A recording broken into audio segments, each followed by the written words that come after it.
covered. We're good. Yeah. We're live. Sick.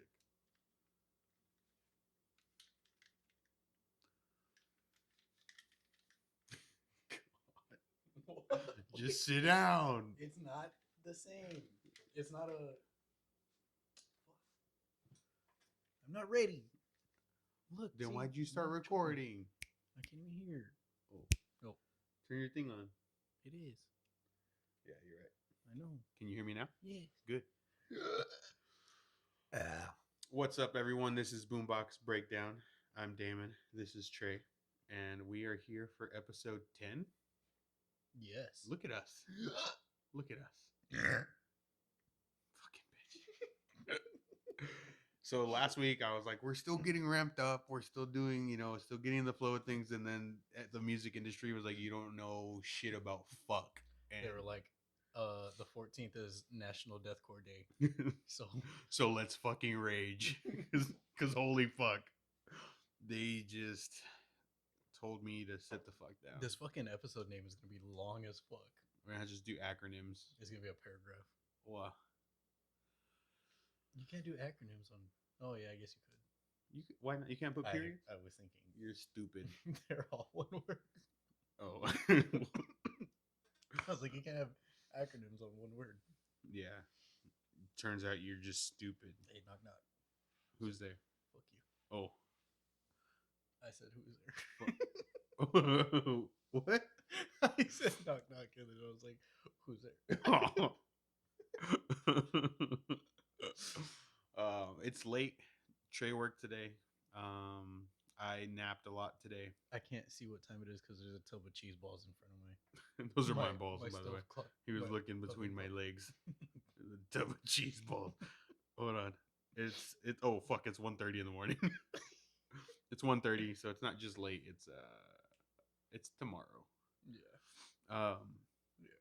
So we might be a little loopy. I mean, we recorded at like midnight before, so it'll be fine. But there was a lot of fucking releases, so we're gonna go through this. Releases. What? A lot of long releases. Fuck yeah, Jesus Christ! But so we picked just a handful of singles and albums, and More than a handful. More than a handful. More than a handful. Are you singing?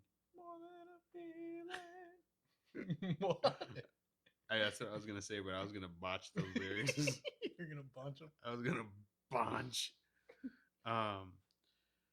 So if you listen to this and you're like, these fucks didn't talk about blank, let us know who that blank is. Yeah, because we're gonna talk about a lot of fucking. Yeah, I mean, we picked projects. We picked 6. Well, there was 7 albums that Tre listened to. I didn't get to one of them. And then for does this sweater bring out my eyes? Chill, I blushed. I fucking hated how you're just like. I wasn't gonna, I gotta hype you up, bro. So we did 6 albums and 8 singles. Fuck. And there was still like, I don't have my glasses; they're right over there. But dude, that's not that far from you. What? God damn, were your eyes that bad? Well, I just need to count. I'm not trying to read. I'm just trying so I don't get the lines jumbled. 1, 2, 3, 4, 5. I'm not even gonna count them, bro. Fuck this guy. It's 2 feet from your face. I could count them if I wanted to. I just wanted to make sure I got it right. I'm gonna go in a little bit more. I feel bad because my text on my screen is like -0.5, like as small as I can make it. Tre can make it real small too. 1, 2, 3, 4, 5, 6, 7, 8, 9, 10, 11 more albums and EPs that we didn't get to. Side note, one time we were driving home. Tre was giving me a ride home from our apartment to my parents' house. And I don't know where this is going. You don't know where this is going? No. And I had told him before. Oh. I was like, I think I need glasses, right? And he was like, just gave me shit about it. And then we're driving home this day, and I couldn't read the gas prices on the gas station sign that was coming up. And he looks at me like deadpan. He's like, "Hey, maybe you need glasses." And I was like, "Fuck you, bitch. That's what I've been saying." Like, you had mentioned it like 3 times. yeah, That's when you just like shut the fuck up every time. Yeah. Like, you don't need them. You're fine. maybe you need glasses. We both have perfect vision. We don't. We don't have perfect vision. I thought we were friends. My vision's not super bad, but Hey, how many stripes are on the Adidas box, bro? 6. Oh, There's there's 3. I guess I can. I probably can't read that far. Like I can't read Adidas from here. On the box, can you? Yeah, I can make it up. Nah, I can't. I see the flower or the. Can you read the sticker on the bottle? You fucking trying right in my face, bitch. Read which bottle? The black one. Oh yeah, I can read that. What about the box next to it? The spoons? Yeah. Oh, you're fine. You don't need glasses. Nah, you're right. Well, when I drive, I'm all.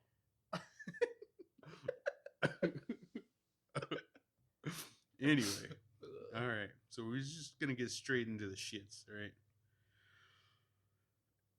Darko, Acid Inject.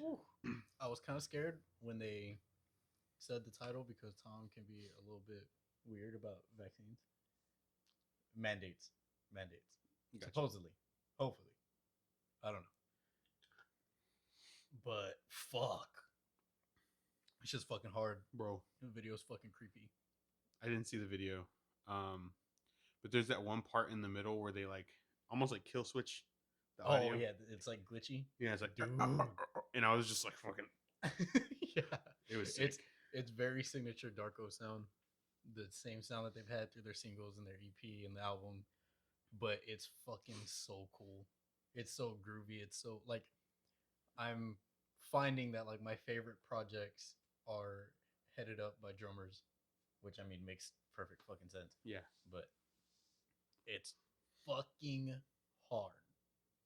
Yeah, it's sick as fuck. There's really nothing bad to say about it. It just rips. You know DJ doesn't like Darko? Well, I haven't listened to them that much, but when I do listen to them, I'm never disappointed. Yeah. So I find it weird that he doesn't like them. He was like, "There's just like so much going on." I was like, "What?" That makes I mean, my bad, bro. I know you're a bitch.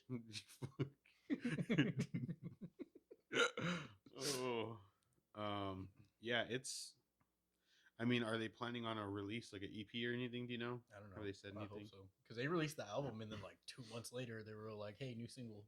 They fucking really shit fast. Like not Dead Vectors level, but no, like really fast for it being what it is. Hell yeah, it's dope. Go fucking jam this shit. Yeah, it's sick and it's a pretty quick song. Was it 2 minutes? Yeah, maybe like 2.5. It's just fucking. Yeah, Tom fucking does his thing. Baby J does his thing. It's dope. The next one on the list. Yeah, so check that shit out. Next one on the list is Chris Turner's Butcha Boys. It's an instrumental. Yes. Chris Turner is the drummer for Ocean's 8 Alaska. Okay. Insane drummer. So, really quick, is Butcha Boys already a song that's out? I have no idea. Okay, I wasn't sure. I don't think it is. Because this was just an instrumental. Yeah. It wasn't, there was no... I think he's doing a solo album, and I haven't listened to any of his other songs. Any other of his songs? No. No? Any of his other songs? Yes. Okay. I haven't listened to any of his other songs. I still fucking stuttered. I'm gonna shit all over yourself, brother. But I saw that this one was coming out, and I didn't know that he had other songs until I looked this one up on Spotify. I fucking hate Spotify, by the way. Yeah, you started that yesterday or last week. Yeah, I know, and it hasn't gone. It carried over. I'm trying to Stockholm syndrome myself. Yeah. So I'm not the biggest Ocean's 8 Alaska fan. I'm not a fan of the singing really. Mm-hmm. But they have like a handful of good songs that I'll listen to, and I know that he's an insane fucking drummer. Like, I think I sent you where he's like practicing. He's like the best way to get it on a set. He's like before I even take it to a set, and he's just like sitting, stomping his feet, playing on a single snare pad, and he's just fucking going off. And I was like, okay, I know that this dude's like a sick ass drummer. I was like, let me see what this is, and I fucking loved it. Dude, this shit It's so smacked, fucking bro. cool, dude. It's so groovy. It's got like some hip hop feels to it. Some trap. I thought it was just going to be that because the And intro was he's like, yeah. The intro, I don't know how long into the song is it's like a 16 bar maybe. yeah. No, maybe more. It might be a 32. It's it's long enough. It was long enough for me to think like, is this going to be the whole song? And I wasn't upset about it. I was just like, it was in the metalcore stuff, so I was like, is it just because he's a metalcore artist, you know? Right.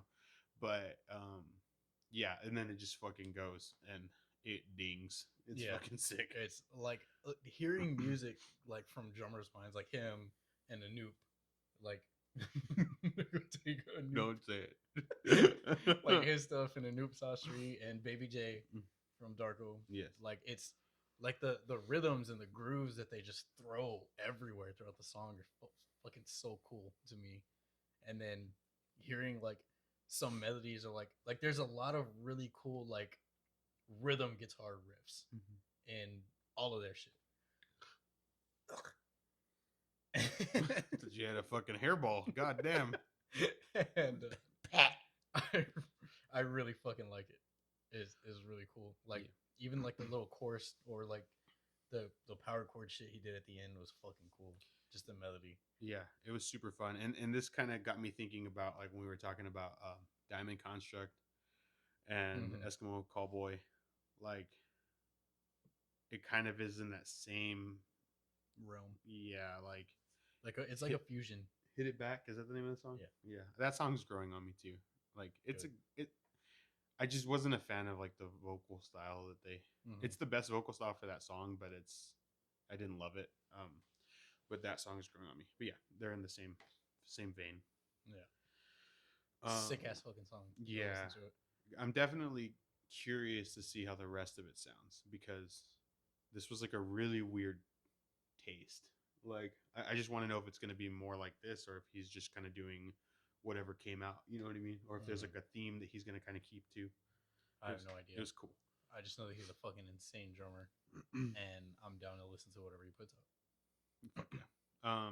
Next we have Buried Alive. Have you listened to them before? No, but I know that they're really like very well liked. I've seen them on the Deathcore subreddit. I've seen them on the Metalcore subreddit.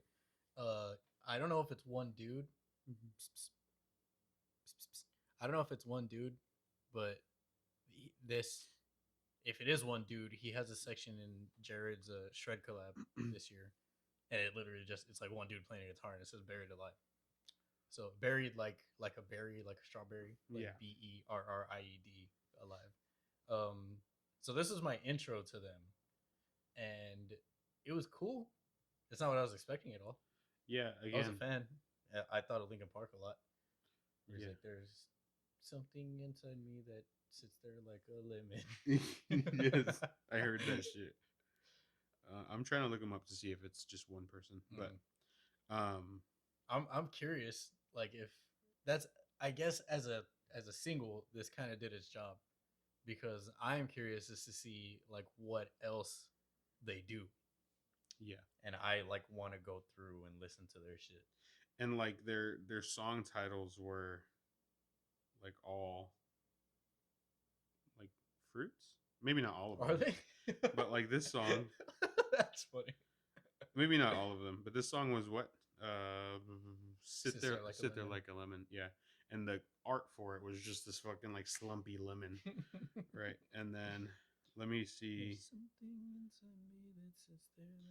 Yeah, so the top songs: Strawberry Serenity, The Grape Depression, Salida, Bomba Granite, and Blood Orange. So that's funny. Yeah. That's the greatest theme ever. So I'm not sure if that runs. Like a lot of these are from the same mixtape, which is called the Mixed Grape. Anyway, yeah. That just makes me want to check out the shit. I agree with you. It definitely gets the like what the fuck is going on here? Yeah. Gonna keep listening. They have 120K monthly on Spotify. Oh, badass. It's two. Well, there's two people in this picture here. Yeah, I thought it was two people, but I don't know like what Yeah. is what. Yeah. Right. So I'll definitely check out some more of their stuff. This one was cool. I didn't really, I didn't, I didn't really find anything I disliked about it. You know, I did hear those little Linkin Park notes though. Mm-hmm. That's always cool. So yeah, check them out if you like metalcore, deathcore, and you like fruits, things like that. Yeah, this song was like not heavy at all. It was very much like a what's the word? I don't know where you're going. It would be like an interlude track. Okay, yeah, Like it was not. I don't know. Like if an album is dynamic, this is the part. This is the song that makes it like a low, catch like your a breath. low energy, like kick back kind of like relaxing kind of song vibe. So yeah, check that shit out. Born Anew, Rat in the Room. Dude. Holy fuck. So Born Anew, I think I've told you about them before. If you did, I haven't listened to them. It's they. I listened to the fuck out of one of their albums. I can't remember what it's called. Mm-hmm. But he starts like the album kicks off and just like a fucking riff comes in. And he's like Born Anew, cabron. I was like, oh, that's dope. Just fucking punching. I think they're from like South California. That's badass. So I know that they're like hard, but this fucking song I fucking loved all the way through. Yeah, this just fucking beats ass. Like it's fucking sick. It's very. I mean, on here they're labeled as new metalcore, in you right, but they. I mean, it definitely has like a really hardcore feel to it. Fucking, they're just punching away. Yeah, it was sick. I think before we. I mean, I don't know. I don't want to jump the gun, but definitely up there for my favorite of the singles of the week. Yeah, you know. But I can maybe give that more definitively once we get all the way through. But it was just really dope. Like I had never listened to them, and they just fucking ripped it. Yeah, I from what I know of their sound, this is very much a continuation of it, and it's a sick sound. Yeah, like it's not something that they needed to fix. There's nothing that was lacking ever, but they just fucking brought it for this one. Yeah, it's fucking hard. It's fucking hard. Yeah, so if you're looking for some ass beating shit, go get your ass beat by Born Anew. Some beat down. Rat in the Room. And then next on the list is Memphis Mayfire, The American Dream. I think I like this song more than I like Blood and Water.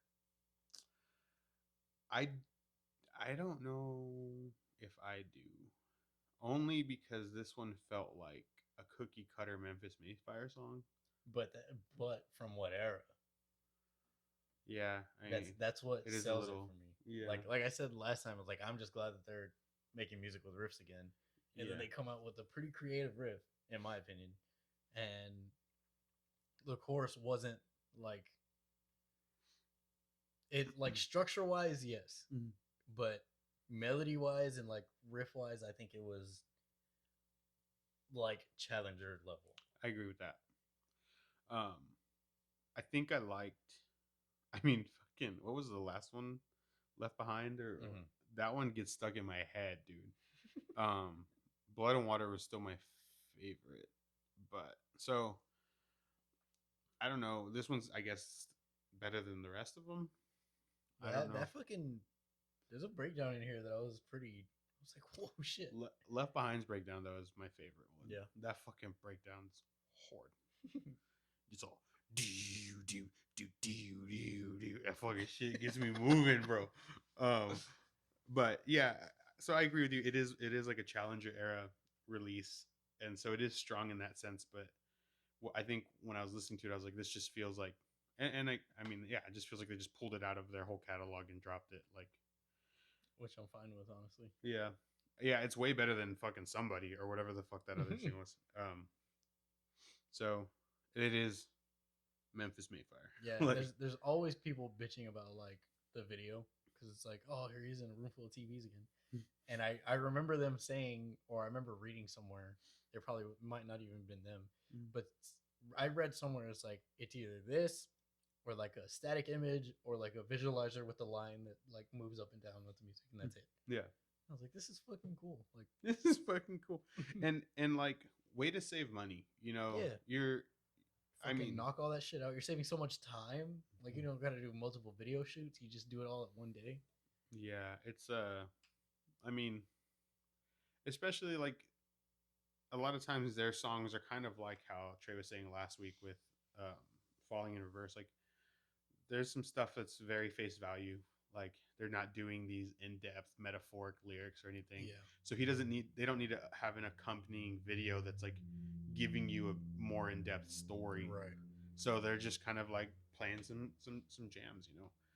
So if you're gonna, you know, save your money, might as well save it there. You know? Yeah. Because I have no doubt that music videos fucking spike really fast on like the overall cost. So yeah, I'm sure. So I don't really have. I mean, I grew up like not really watching music videos. Fucking watch them all the time. Because I didn't always have cable, and then then I had fucking hard ass dial up internet. so then I wasn't really watching them on the computer. So I was like, "What are you doing?"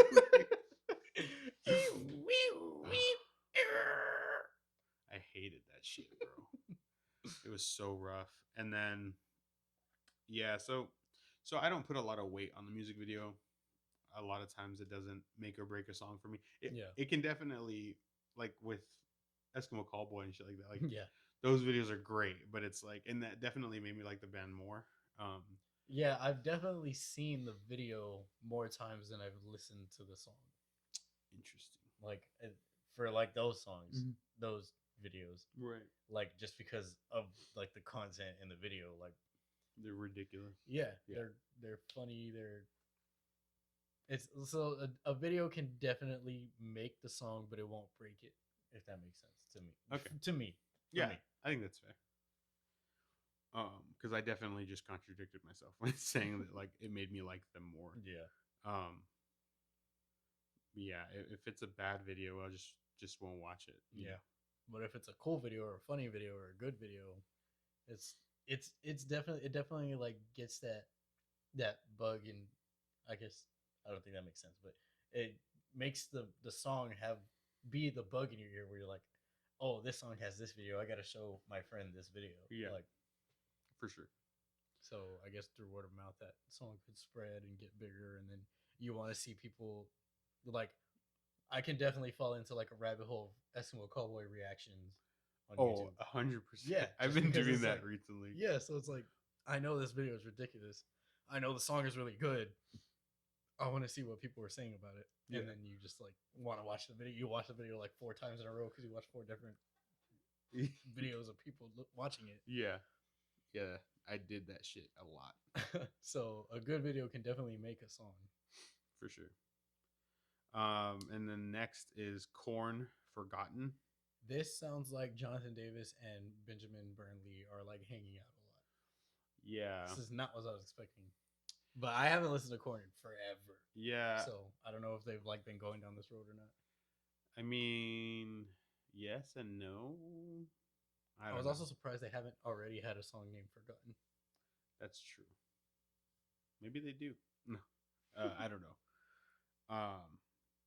I liked like the chunky riff in this song. How do you say the name of the song? Forgotten. That's how you say it? Forgotten. Okay. Forgotten? That's how I say it. I was going to say fast forgotten. Okay. But T's mess me up sometimes. Not mess me up, but like I never expect how people say them, because like me and you apparently do that thing where we like stop the air. Forgotten. Yeah. Like forgotten. Fuck me up. Yeah. But it could be forgotten. Yeah. I've heard that a lot, where people like put a D, or like they put like a hard T, like forgotten.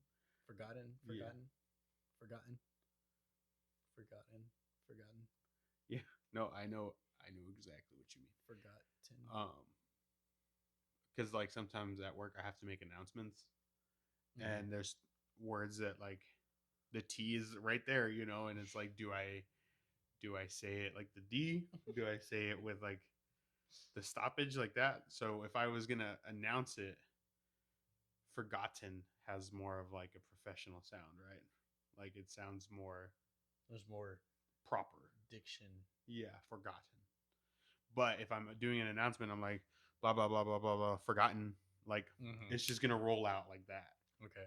So Also, incarnate and incarnate are two different things. fuck. One's a verb, one is a noun.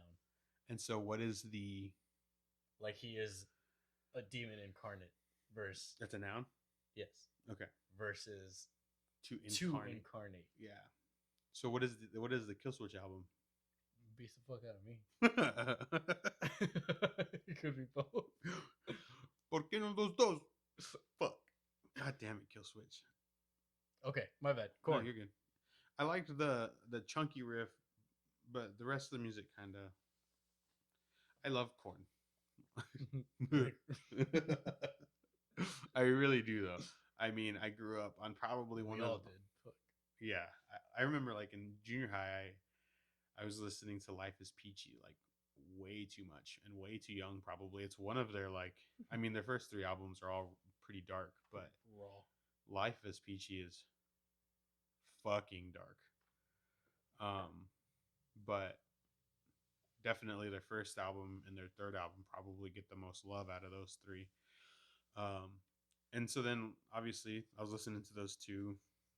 In 2013 they released the Paradigm Shift, and I loved that album. It was fucking cool. Is they have something after that, right? Yeah, they did 2 more albums since then. I don't remember the names of the albums. I was gonna say I don't remember anything about them. No, they had one song. Oh fuck! That next release after Paradigm Shift, it was called "Rotting in Vain," and it sounded like maybe not like original Korn, but late Like 90s. in that, yeah, okay. It was sick. And then I don't feel like the rest of the album really matched that energy. It wasn't a bad album, but like that sound was not really used again. I didn't listen at all to the album before this one that's coming up. So I've been kind of hit or miss with them recently. I don't think that Fieldy, the bassist, is in the band right now. I want to say, or maybe I want to say he was gonna go to rehab, so maybe they were just on hiatus while he was in rehab. I'm not entirely sure on that, but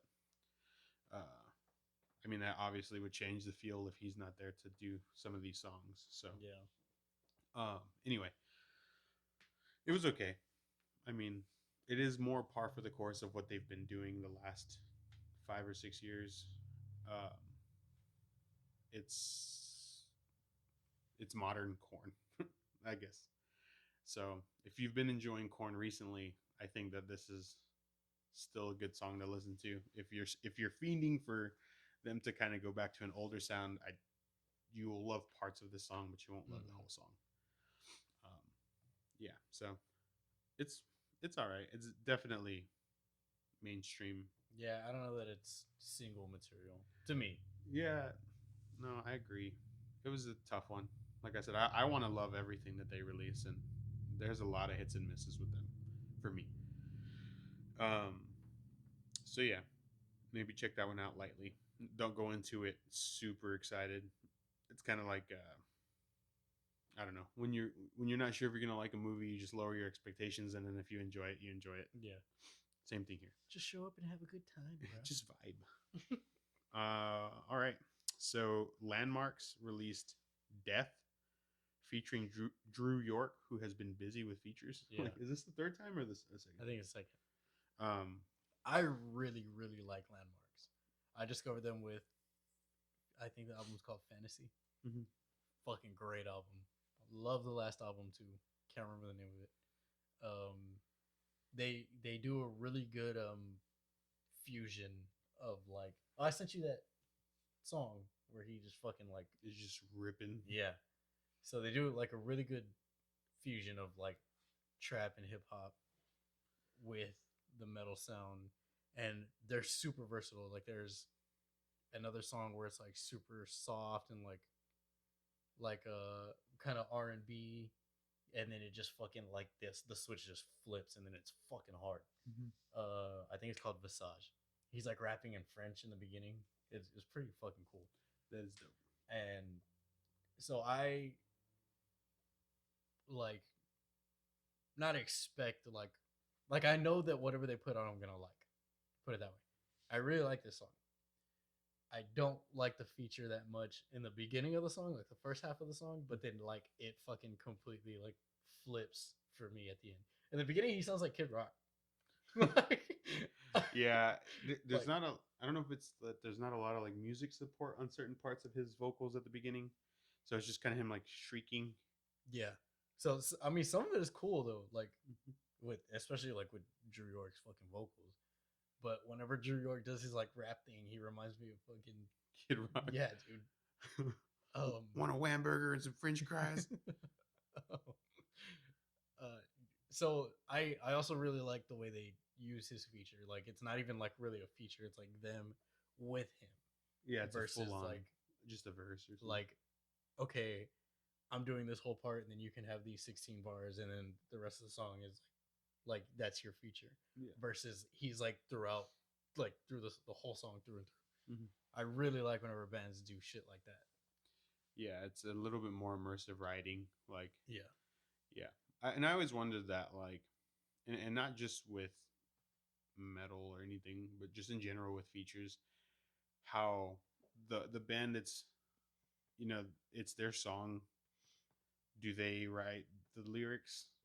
I mean, I'm sure it depends just every time, but like versus giving the featuring artist the leeway to do their own words. I'm or sure like it's what? case by case. I mean, that's how I would see it. Like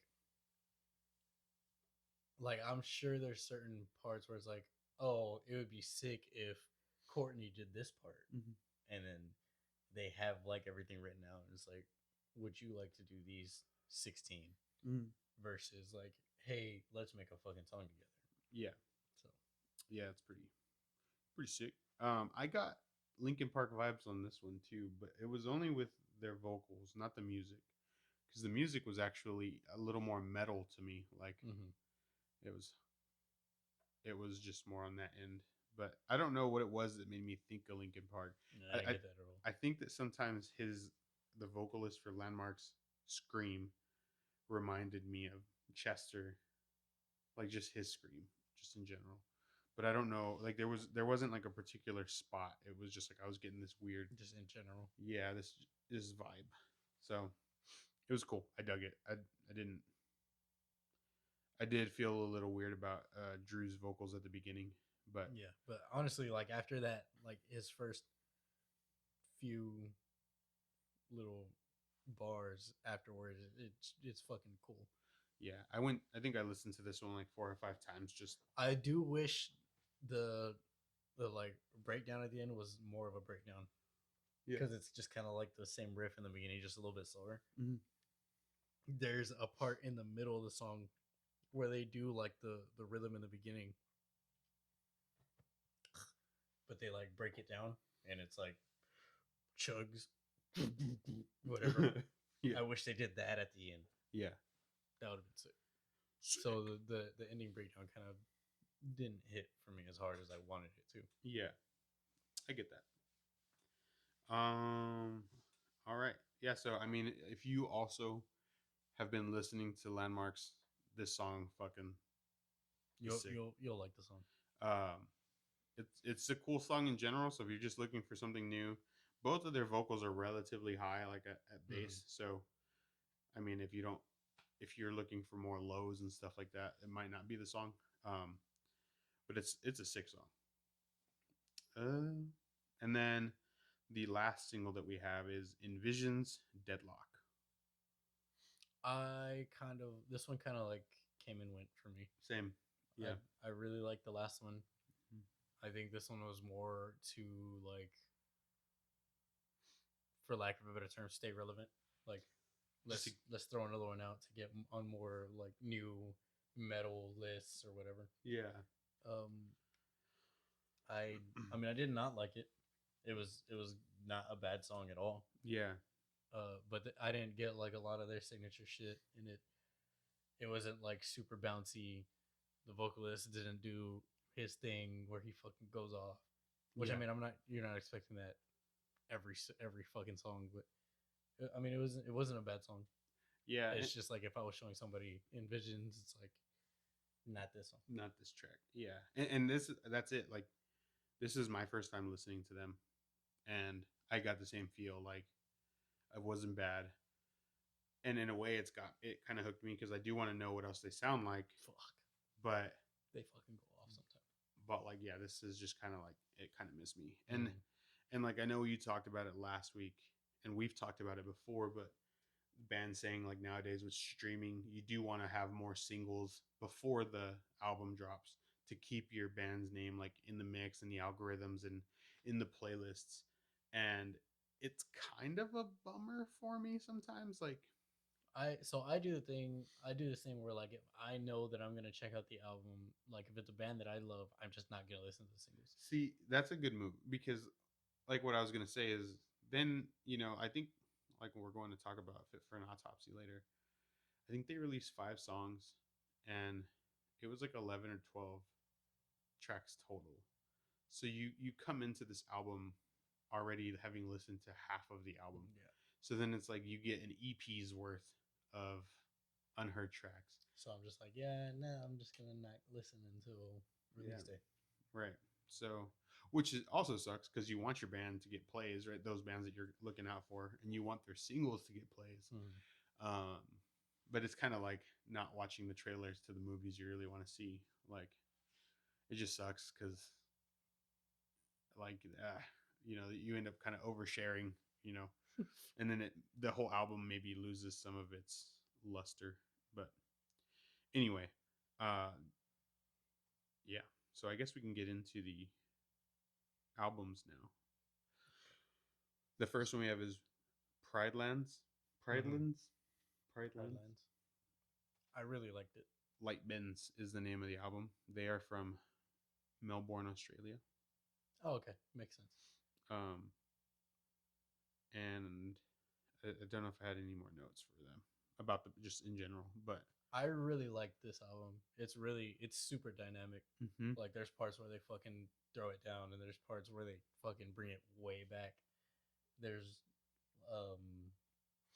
like super soft parts. Yeah. I know I like a lot of people, I'm sure, are gonna say that they sound like Deftones, which I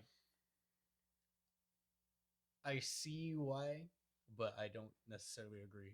It's like not. Yeah. There's so much more energy, like Yeah. in the way that he's singing or screaming or whatever. Like he doesn't sound like he's bored. Like it just sounds so much more dynamic. Like there. Yeah. Versus like him wanting to be there and getting his message across versus like him having to be there. Yeah. Does that make sense? Yeah. I tried listening to this on Sunday. I'm trying to think. So yesterday, I tried listening to it at work with my headphones on, like, but I had just little Skull Candy earbuds, and it was kind of falling flat for me. And then I was on the way home, and I was like, let me listen to it, and it was still kind of like, just wasn't clicking. Yeah, and so then today, earlier this morning, I have some over ears that Marcus gave me. They're other Skull Candies, but they're better headphones, and it just like fucking right into play. Oh, bro, this is very much like This is produced very well. Like the sound staging on it is like everywhere. Yeah, it's fucking cool. It was sick, and so I don't normally like a lot of times if it sounds good in the car, like it feels like it'll feel fine. The headphones won't be too different for me, but this one was like a world of difference. Like it totally changed how I felt about it because like when I was listening to it at work, I was like, this is okay, but I was like, I'm kind of missing it, so I went to something else. And then when I was going home, same thing happened. And then whenever I was at home, I just went straight through it. Like didn't want to stop listening to it. It was so good. Yeah. I don't. It was duking it out for like my favorite album for this week. Just it was so fun. The production on this one definitely makes a difference in my opinion, because I I had listened with one earphone, and it's not that it's flat, but it's like some parts feel like muted. Because it's in the other. Yeah, or like you don't get a lot of like you don't get the full effect. You definitely do not get the full effect. Yeah. So definitely listen to this one with like a good system or some decent headphones. It's a lot better to me. Yeah, for sure. And so if you were listening to it one way and it was kind of missing, you try it a different way. Just definitely give it a chance. They had, like you said, there's a lot of different styles that they do, and they tie them together really well. Yeah. Nothing feels out of place. I had never listened to them before. I'd seen their name every now and then here and there. Yeah. But I really like this. A lot of these songs made my playlist. Yeah, and overall it's not crazy heavy like throughout, but they do have heavy fucking breakdowns. And the clean vocals are really great. I mean, the clean everything, right? The clean riffs and stuff. It was all good. I don't really have anything negative to say about it. Me either. I really liked it. And like I said, I was already going to give up on it. Like, I was gonna still listen to it, but I was kind of checking out, by the time I was putting my headphones on. So, super sick. Yeah, this album is definitely probably the most versatile, the most diverse album. Yeah. From this week. Yeah, maybe. We'll talk. So yeah. Oh, also this is their debut album. So okay. So they've had I think one or two EPs, and it says that they've been a band from what I could see since like 2012 or so, but it was like a lot of just like singles here or there. They did, like I said, have one or two EPs, but this is their first album. Yeah, and I think they're with Sharp Tone Records. So on this album, fucking A. So it's like this is their first official, like, this is us, this is who we are right now. And they came out the gate swinging. Like, they are fucking, I think they set a great pace and a great foundation to continue to build on. So I'm stoked to hear what else they have, and I can't wait to go back through this one. Yeah, so that's Pridelands, Light Bends. The next album is Fit for an Autopsy, Oh What the Future Holds. So this one, the production or like the mixing kind of killed it for me. I feel like his vocals aren't mixed that well. They sound super like airy, and I know that they're not. I know that he's a fucking beast, super versatile vocalist. Yeah, but throughout a lot of this album, I got like airy, like in a weak sense. Yeah, and I was like, that kind of doesn't sound right to me. And so that, and with how many lyrics are repeated, which is kind of one of like the pet peeves that I have about like metalcore heavy music, is repeated like lines. It's like, you don't have to do that. Like, you can like write another 4 words or something. That kind of like took me out of it, like almost every time that it happened, which is kind of a lot from what I remember. Yeah, I think I agree with that. I mean, they do kind of adhere to the verse chorus, but it's like that he'll copy paste the lyrics, and it hits hard the first or second time, and then after that it's like, okay. Yeah, like the music was good. It could have been like, next level with a different like lyrical style to me. Yeah, it's to me it's more like more death metal lyric style. Yeah, it definitely felt more like not pandering in a way, but like accessible. Yeah. So I don't know. There was songs I really liked on this one. Fucking Collateral Damage was not one of the singles that came out. It's fucking sick. Another pet peeve that I have is whenever they say the title of the song in the song. You don't like that? No, not really. I've always kind of not liked that. So I don't think this is a bad album at all. It just checks off a lot of like the pet peeves that I have, Yeah. which kind of sucks. What about Dirty Deeds, bro? That was before I had my own opinion on music. That's the fucking best ACDC song of all time. Yeah, I do feel like they did a lot of other things, like little things, like on Two Towers. We talked about it last week. The clean vocals at the beginning. There was just a lot of different little things that they were trying out, and I thought that was cool. Yeah, this definitely felt like an experimental kind of. Yeah, like let's see what we can pull off. Yeah, and so like something that I'd seen and heard was like that Will Putney has a lot of creative control over these albums, and that maybe this is them opening up a little bit more and everyone kind of. And they definitely could pull all of this off. I just think that it just needs a little bit more refinement, which is weird saying this about them. Yeah. Yeah, and him like being the producer that he is. I think he just has too many. He's too creative. Yeah. In the sense that like he's like this and this and this and this. Yeah. Versus like this, but fucking fine tune and tweak and then like make this perfect and then try this. Yeah. Yeah, and I feel like with the exception to like the beginning of Two Towers, almost every Fit for an Autopsy song that you hear is huge. It's a big fucking sound, but it's almost so big that it flattens itself. Like you lose the dynamic of the bass with the guitars and the drums.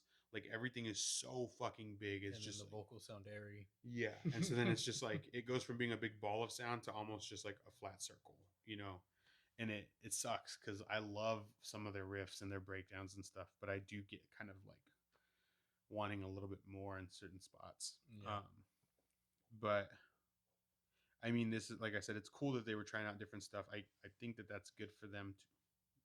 I thought you were trying to touch my foot. No, I was trying to extend my knee.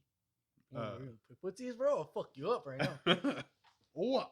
This dude? What are you doing? I'm winning. Oh, get away. Look, one champ. I'm fucking uncomfortable right now.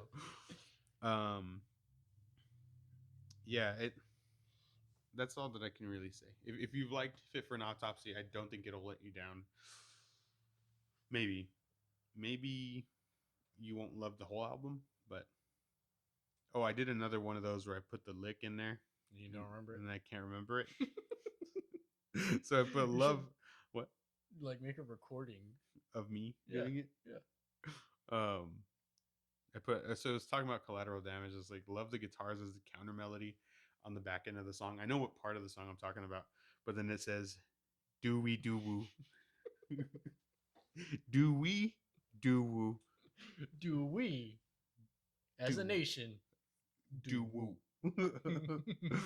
But it's much higher. It's like they're doing the vocals and then the guitar in the back is doing that, but like on the high strings. It's like, do we do woo? You hear it? You know what I'm talking about? Me neither. All right. So next song, our next album, is Shadow of Intense Elegy. Mm-hmm. You go first. God bless. Yeah. So Chris Wiseman is a fucking maniac. He's the guitarist. Mm-hmm. He's the main songwriter for this band, and he's also the main songwriter for Currents. Fuck. I know. The fucking riffs that this dude can fucking just pump out blows my mind. Like, that's insane to me. And with how consistently good both bands are and how musical both bands are, blows my mind. Yeah, it was. So I've only listened to the songs that Tre's recommended, and he's recommended some before he asked me to listen to some for the podcast. Mm-hmm. So I don't have a whole lot of experience with them, but I know that they're heavy as fuck. And I was not fucking let down at all. Yeah, like one of the best vocalists in band. Chris posted a story, an Instagram story, It might have been like Ask Me whatever you Mhm. want. And I think somebody asked him like how him and Ben started doing music, and he posted like a bill from like 2012, and it was like just like local bands, Mhm. and it was like one band was before his band, and he just like tagged Ben, and then his band he tagged himself, and then he put in quotes, "You have the sickest vocals I've ever heard. You want to collab?" And it's like that was the beginning of Shadow Limited. That's fucking sick. Yeah. So Ben fucking dude. So he does that like fast, rapid shit that I fucking love, and Mhm. it's fucking sick. There's a lot of it on here, and then Chris's breakdowns have riffs inside of them, like to where like the rhythm guitar is like fucking like everywhere on the fretboard, Yeah. and that's all over this album. Uh, from the last album, they did start having a little bit of like a black metal um Feel. influence, Mhm. and there's a little bit of it here too. And even in some of like Ben's vocals, like some of his highs are very like what I would expect in like a black metal band, Yeah. Yes. I know. I know what you're talking about. and it like it was. I really like whenever they do it. I don't. I'm not a black metal fan. I'm not the biggest post black metal fan. There's only that one album that I like that I Yeah. told you to listen to, Numenorian. Numenorian, that one band. But whenever they do it for some reason, it fucking hits for me. So if there is a black metal band that sounds like the way that they do it, then I'm sure I would like it. Yeah. But with the way that they fit it in is what is I guess is what's really cool to me. For sure. Um. Yeah, dude. It was fucking ridiculous, and it like there was a few different elements here too, like a few different styles, or at least a couple. Like they just have this heavy, like, is it death? Like, what would you put them as? Is it deathcore? Yes. Um, like that's consistent throughout. Mm-hmm. You do get the black metal feel. Yeah, this is like the way that they're able to work the influences in to their main sound Yes. is what's fucking cool. Yeah, because then you get some like more traditional metal feel. Even maybe like a little bit of thrash or like I was gonna say like just that one song. I was like, I can't remember what song it is. I was like, fuck. so the cool thing is I think one of the songs before I say that, the second song, Saurian King, Mm-hmm. is fucking hard. Like Yeah, there's a there's a part in lot of that. strings throughout too. Mhm.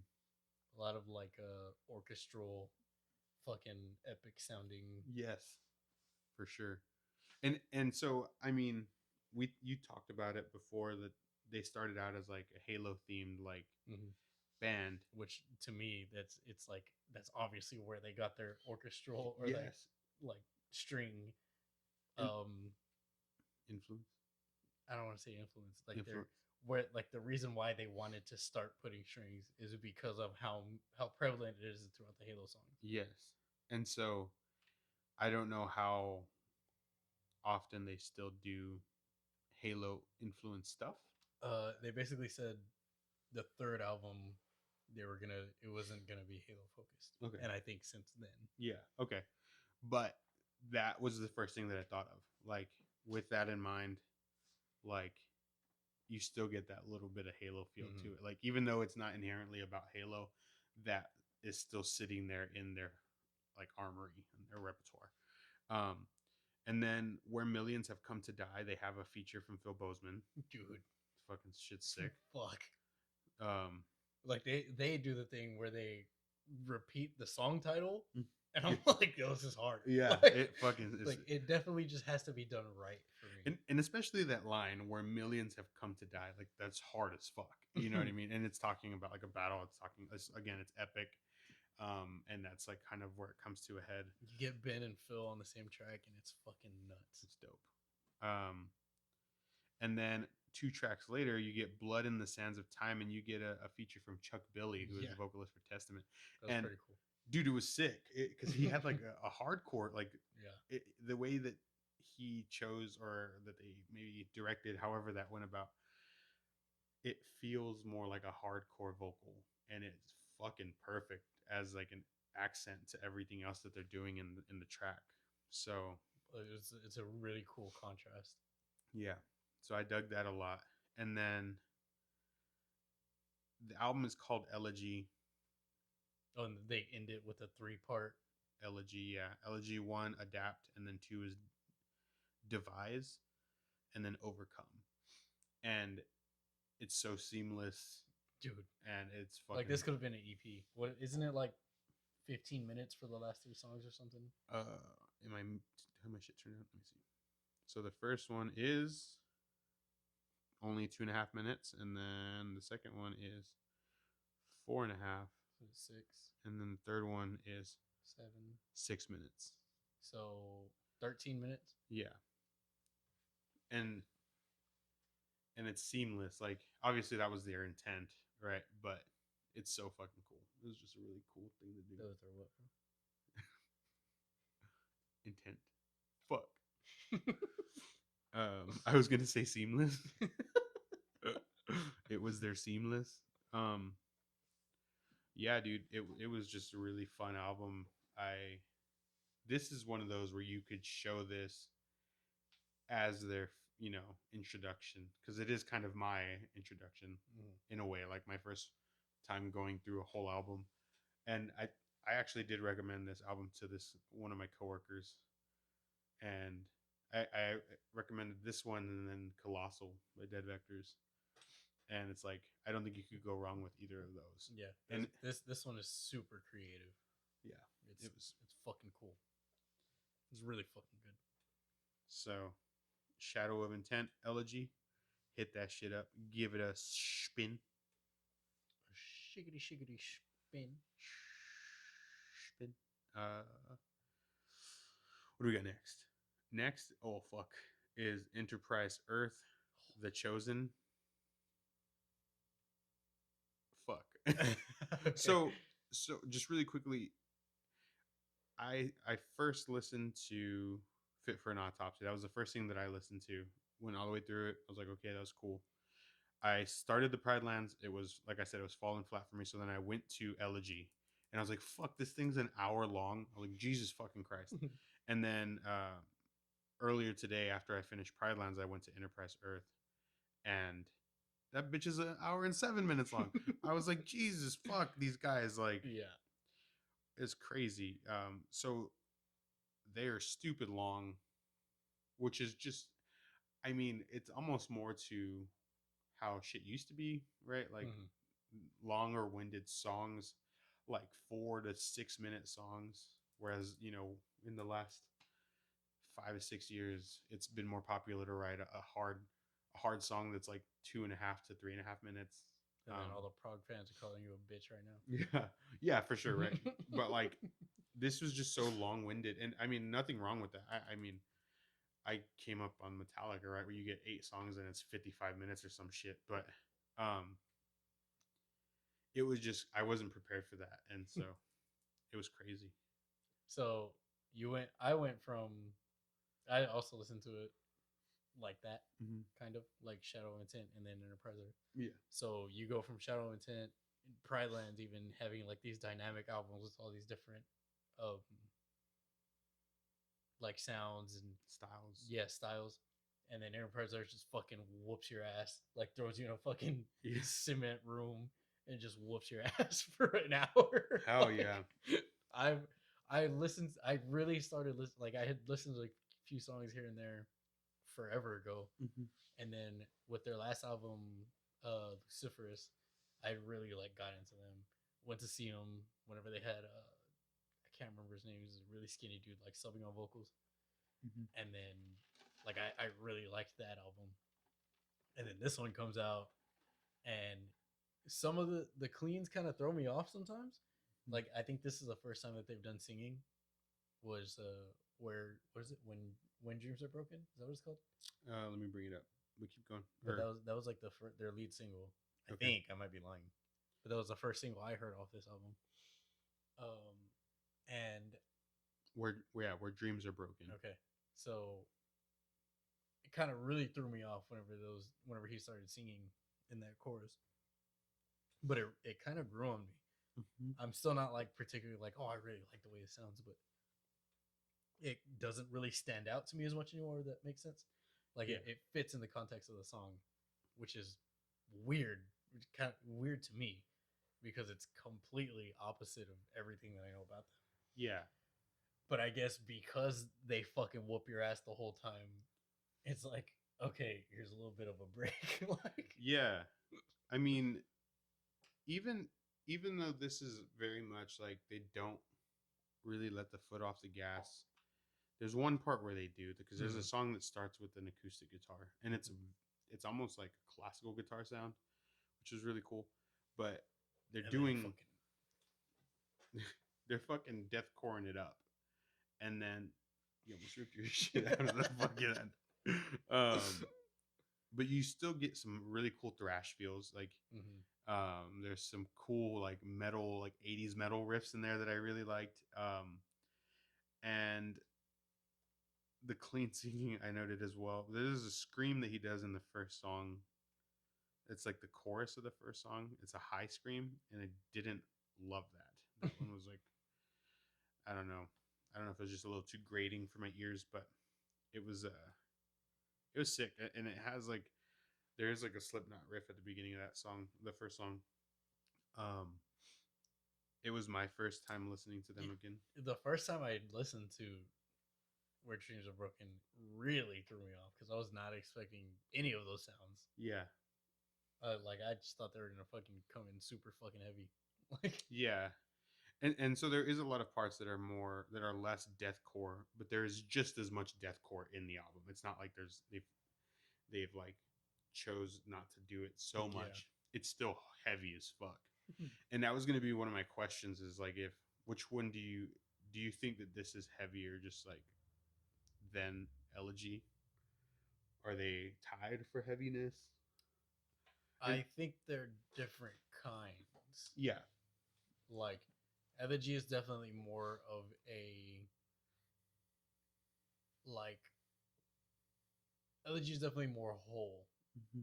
more of like a journey, Yeah, versus this is more of just like a collection of this is what we are.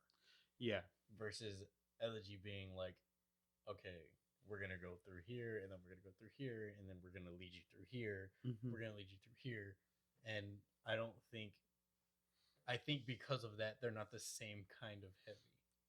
And I had the same thought. Which is, I feel like it's kind of like a cop out answer, but it's my real answer. Like Mm-hmm. there's not a because you can throw on a song from Elegy and a song from this album, and both of the songs you'll be like, I was fucking heavy as fuck. Yeah, Like yeah, like there's not a clear cut for me. yeah. And that's kind of where I was at too. I was like, I don't know. When I finished this one, I was like, holy fuck, this shit was just like ridiculously heavy. But then I was like, would I say that it's heavier than Elegy? And I was just like going back and forth, like, because they have slightly different. I mean, they're different feels overall. Aside from it, the way that they maybe compose the album as a whole, but they're both just super fucking heavy. Mm-hmm. I don't know. I do any of you think that one's heavier than the other? Yeah, Let us know because that's I think that's a slippery slope. yeah. I mean, you could have a whole long-winded argument about both, and they could both win, and they could I think they do both win. I don't think, like I said, I don't think there's a. They're different kinds of heavy yeah. to me. All right. I did make a note though that you hold on. Because like if I'm in the mood to like listen to heavy music, it Mm. depends if I want to listen to an album or a song. Yeah. Like if I want to listen to an album, then I'm probably gonna throw on Elegy. If I want to listen to a song, then I'm gonna throw on Enterprise Earth. Yeah. Okay. You couldn't save me. I think is the song, Oh, dude, that's a fucking good song. but at 4:05, there's a part. I took a screenshot of the lyrics off of Spotify. He says, "There's no turning back. I can't change the fucking past. Do you think there is hope?" So but the way he does it sounds like Ti's 24s. He's like the way that like the it's like money hoes. Really? Yeah, and he's like I didn't there catch is that. no turning back. I didn't catch that. We'll go listen again after this, Yeah, I'll but have to. it's just really the cadence. Mhm. I mean, Which I really usually like listen or like catch. yeah, for sure. And maybe it's not as obvious, but it just like hit me in the face as soon as they started. I like stopped and went and listened to Ti real quick because that shit's fucking sick. But that shit made me laugh, and yeah, I mean, it was this fucking. There's not a weak track really. It's fucking just hits you in the face the whole time. So again, Enterprise Earth, The Chosen, fuck with that shit or don't. Fuck you. Whatever. Fuck you. South Park episode. Rob Schneider is a stapler. Fucking God, this fucking guys. And so yeah, that's pretty much it for that album. The last one, or no, it's not the last one. I'm sorry. It's the last one I have highlighted. The last one I have highlighted, yeah. UnderOath, Voyeurist. So UnderOath missed me entirely when I was in junior high. Same. I was knee deep, neck deep even in thrash, and we had a couple friends that were really into UnderOath, and I just was never there. And I never even like. I don't think I had ever listened to them. I like could not even like I didn't like them. It's not even like I tried to listen to them and I didn't like them. You touch my knee. I just never listened to them. Oh, stop. Yeah, same here. I couldn't name a song from them, like prior to the booty hole one.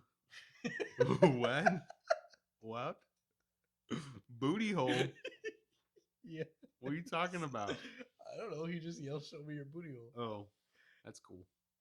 What a guy. Shock. I thought you were being silly. No. I thought you were just like, oh, booty hole. Booty hole. Oh. Show me your booty hole. Oh. So one of the cool things I found while I was looking through their Spotify, this is the first time that they've ever self-produced an album. Oh, okay. That's cool. They said that it was like a long time in the making. I mean, obviously they had a huge hiatus at one point. It was like 8 years between albums. They started out as like a Christian. Yeah, like I know a lot about them. I just never listened to them because they were a staple. Like Yeah, they were kind of like Avenged Sevenfold. Like everybody listened to them. You just got all of this information peripherally. It was the same thing for me with like. I felt like I knew a lot about August Burns Red in high school, but I'd never listened to them. Anyway, same thing here. And so this is the first time in their career, it's almost 20 years that they have been together, been a band. And this is the first time that they self-produced an album. And so that being said, it is, I'm assuming, a little different than anything that they've done prior. What were your initial... So I really liked the first song. I can't remember what it's called. I'll look it up. But I remember like something about excuses. And I was like, ooh, fuck. But, like I really liked it.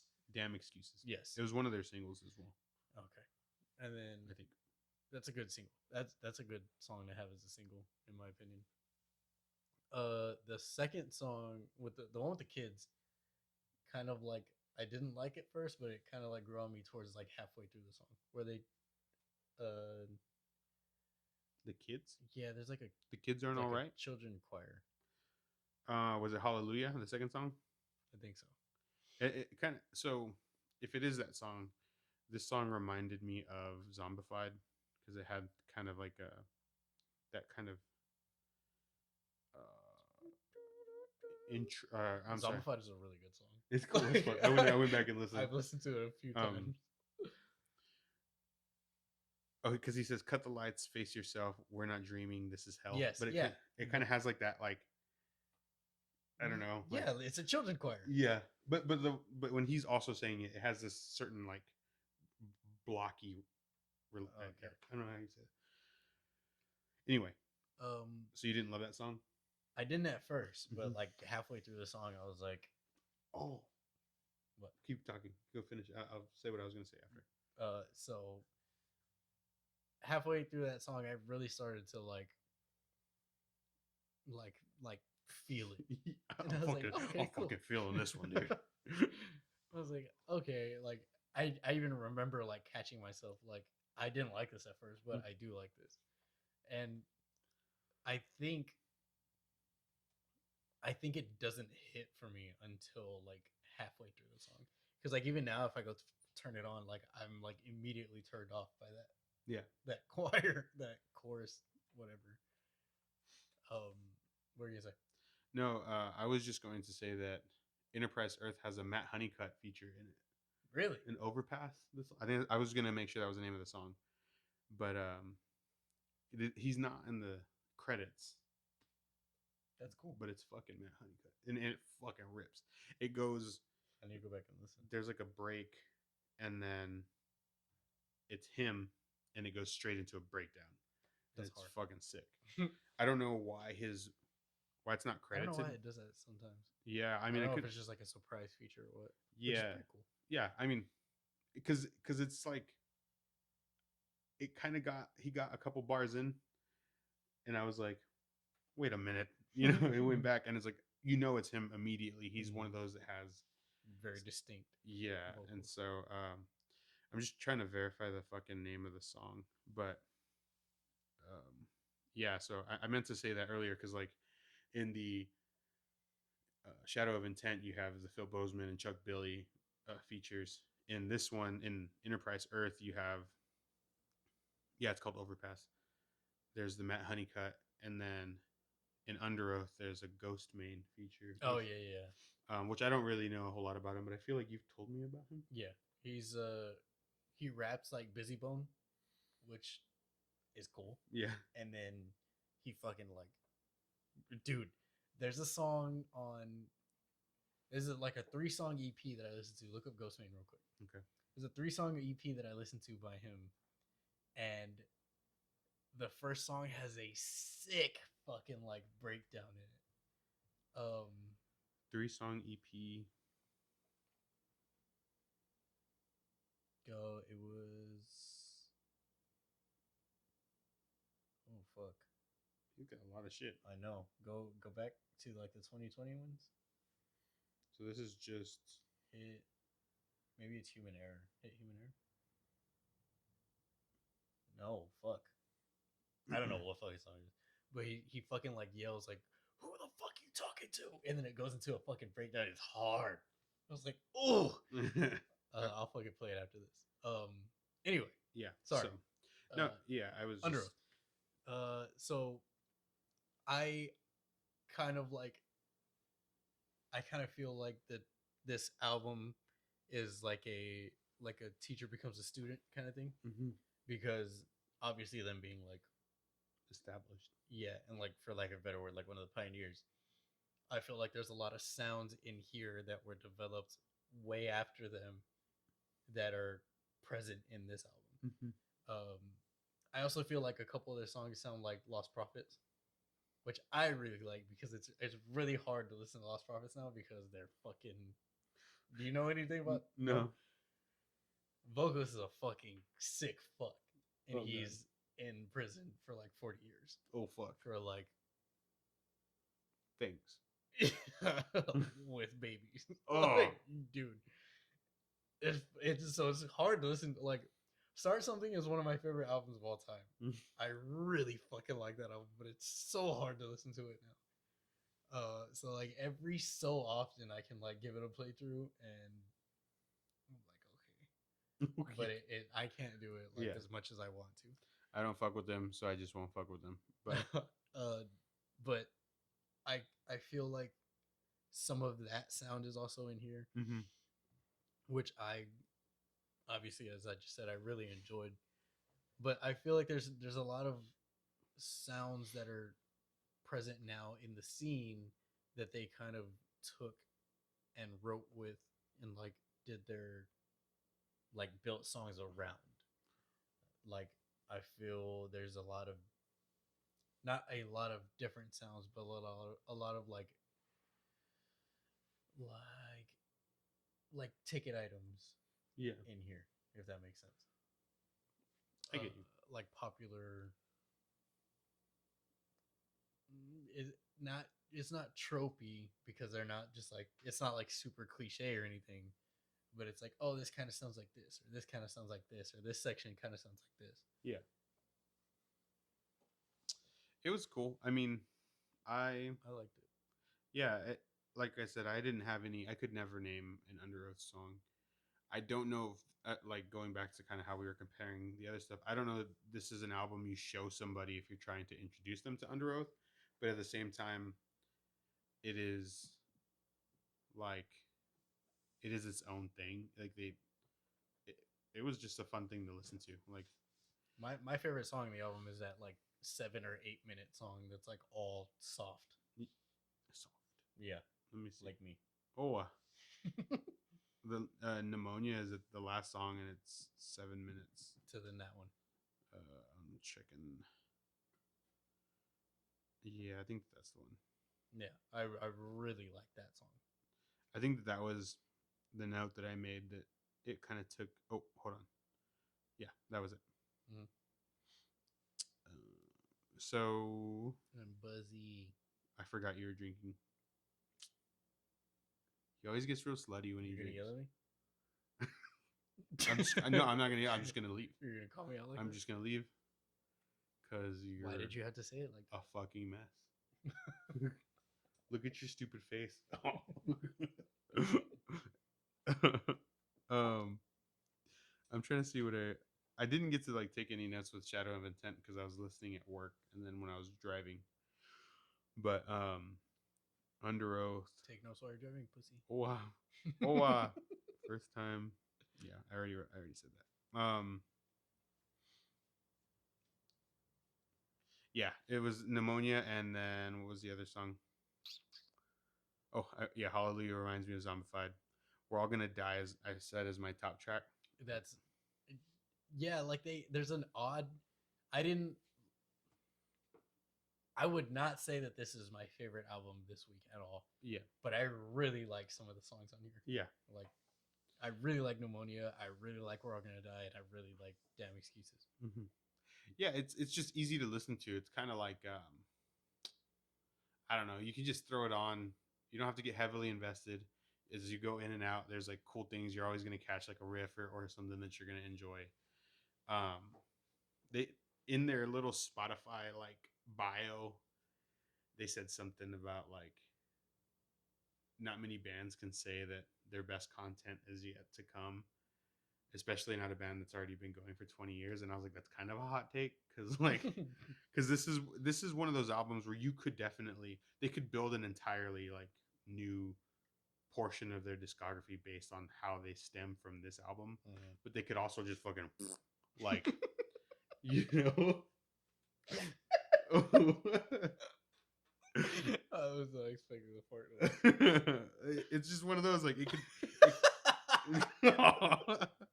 a flash in the pan or whatever they say. Like I've never heard that in my life. just like just like a little flare up of flame. But I mean, it's really fun to listen to. It's really easy to get into. There is some parts where it's kind of cheesy. Yeah.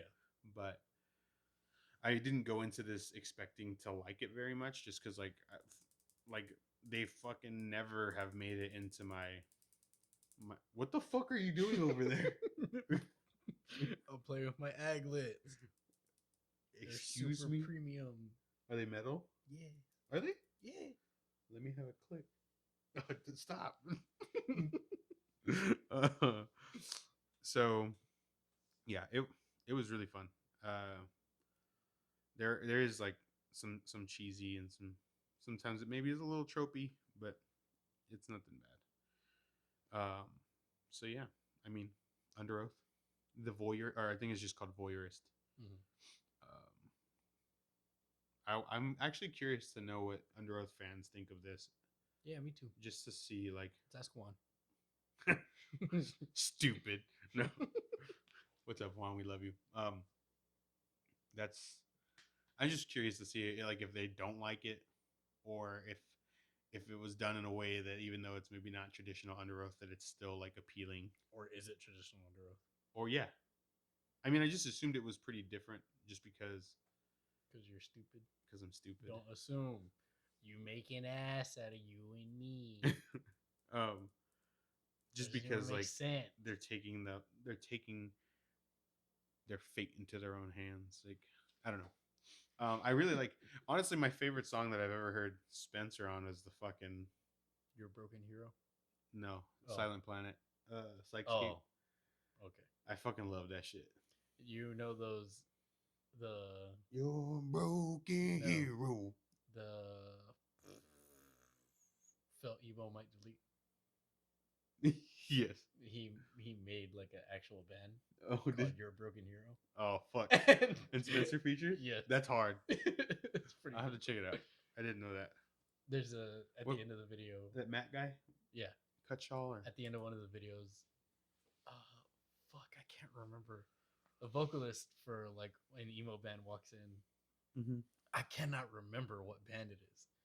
And he's in another video where he tells him, he's like, "You're our broken hero." And then he like walks in, and it's the end of the video. The song's already played, and his girlfriend's listening or like watching the video. Mm-hmm. He's He's like, "Hey, what are you listening to there?" He's like, "Oh, it's this new band that I found." "New band? What's the name?"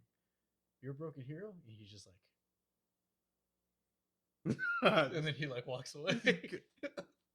I love that shit. I'll have to check that out. I didn't know that he had started to something. It's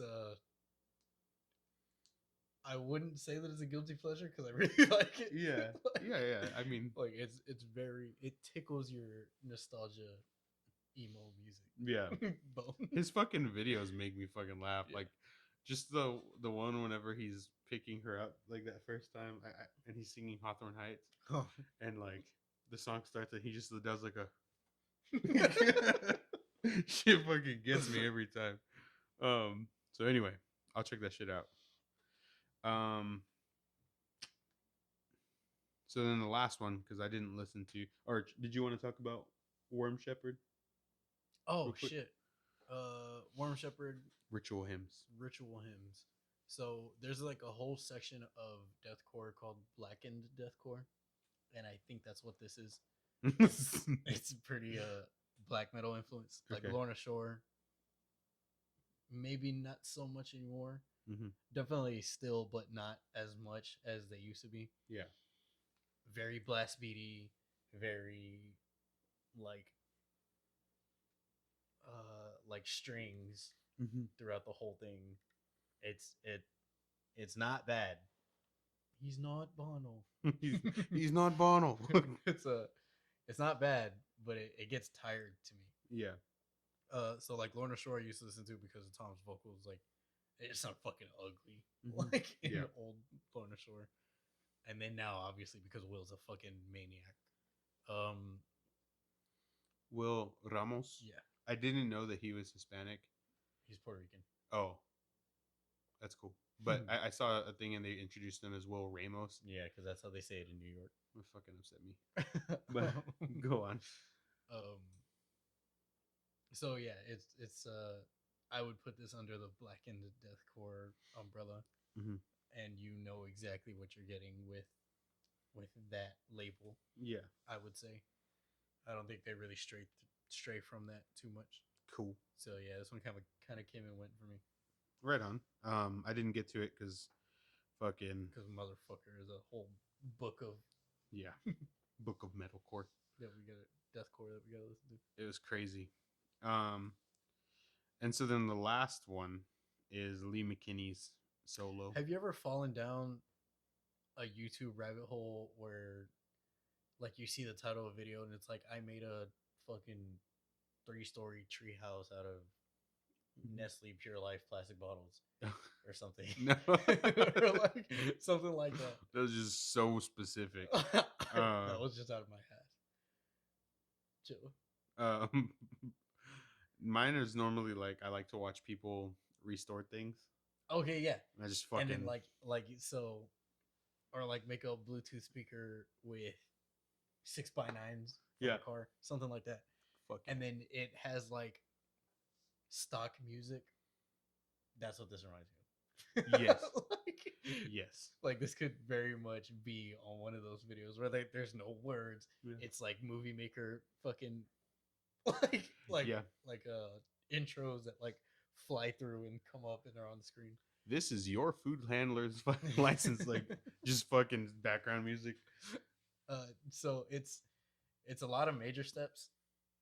Yes. So it's very easy to listen to. This it's super for me. It's super hard to make an instrumental album, and it has to be like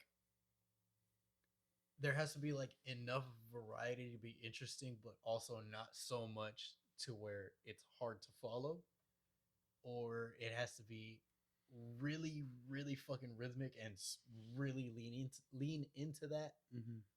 And I didn't get either one of those here. Yeah. There a lot of like repeating riffs, Yes. which kind of like the songs didn't need to be as long as they were. Yes. I didn't think it was bad. I didn't not like it. I just don't think it was the best like showcase. That makes any sort of sense. Yeah. No, I agree with everything that you just said. There's only 8 songs, and It felt longer than 8. yeah, and there was for only 8 songs, like you said, there's a lot of variants, and they're completely disconnected. So like, there's a song called Storm Rage, and it's got like this really fucking like.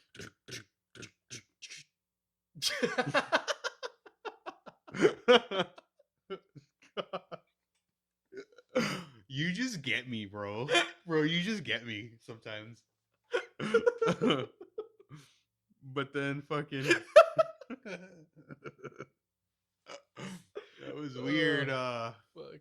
But then the song right after is called Haven, and it's like bells and like major chords. Mm-hmm. And so it's not even But like like Storm Rage even breaks out into major chords. oh Like, so that was like the main constant yeah. throughout this album. My thing with this was like it's 8 songs. He's a well-known guitarist, and none of these riffs stayed with me.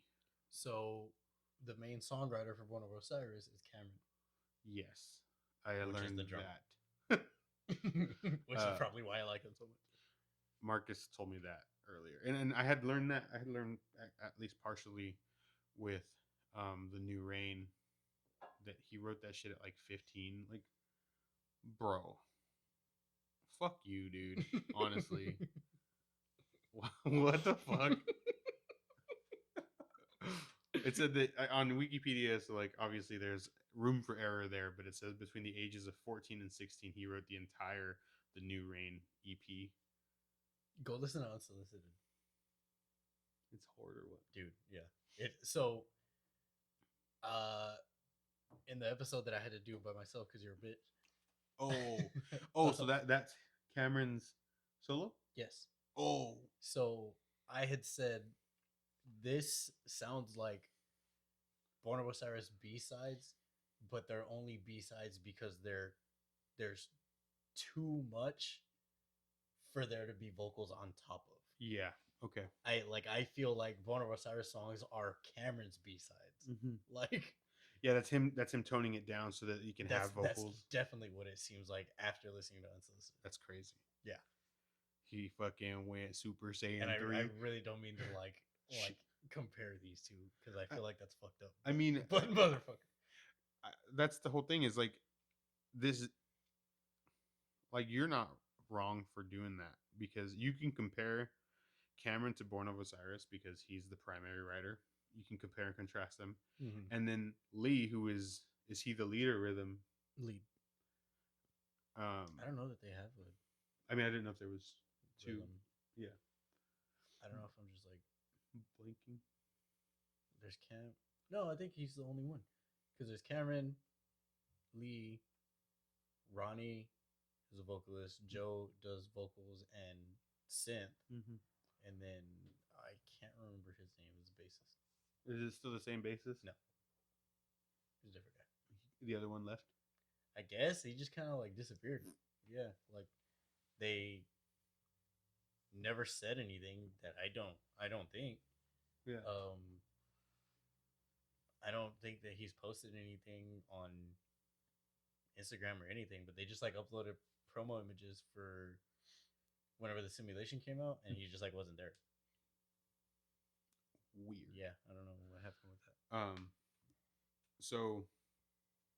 So anyway, as the lead guitarist or as the guitarist for Born of Osiris, I mean, this is like your time to flex your skills, right? Like he did the same, like Cameron did his thing in his solo. So it's like, even if Lee is not in the same, like,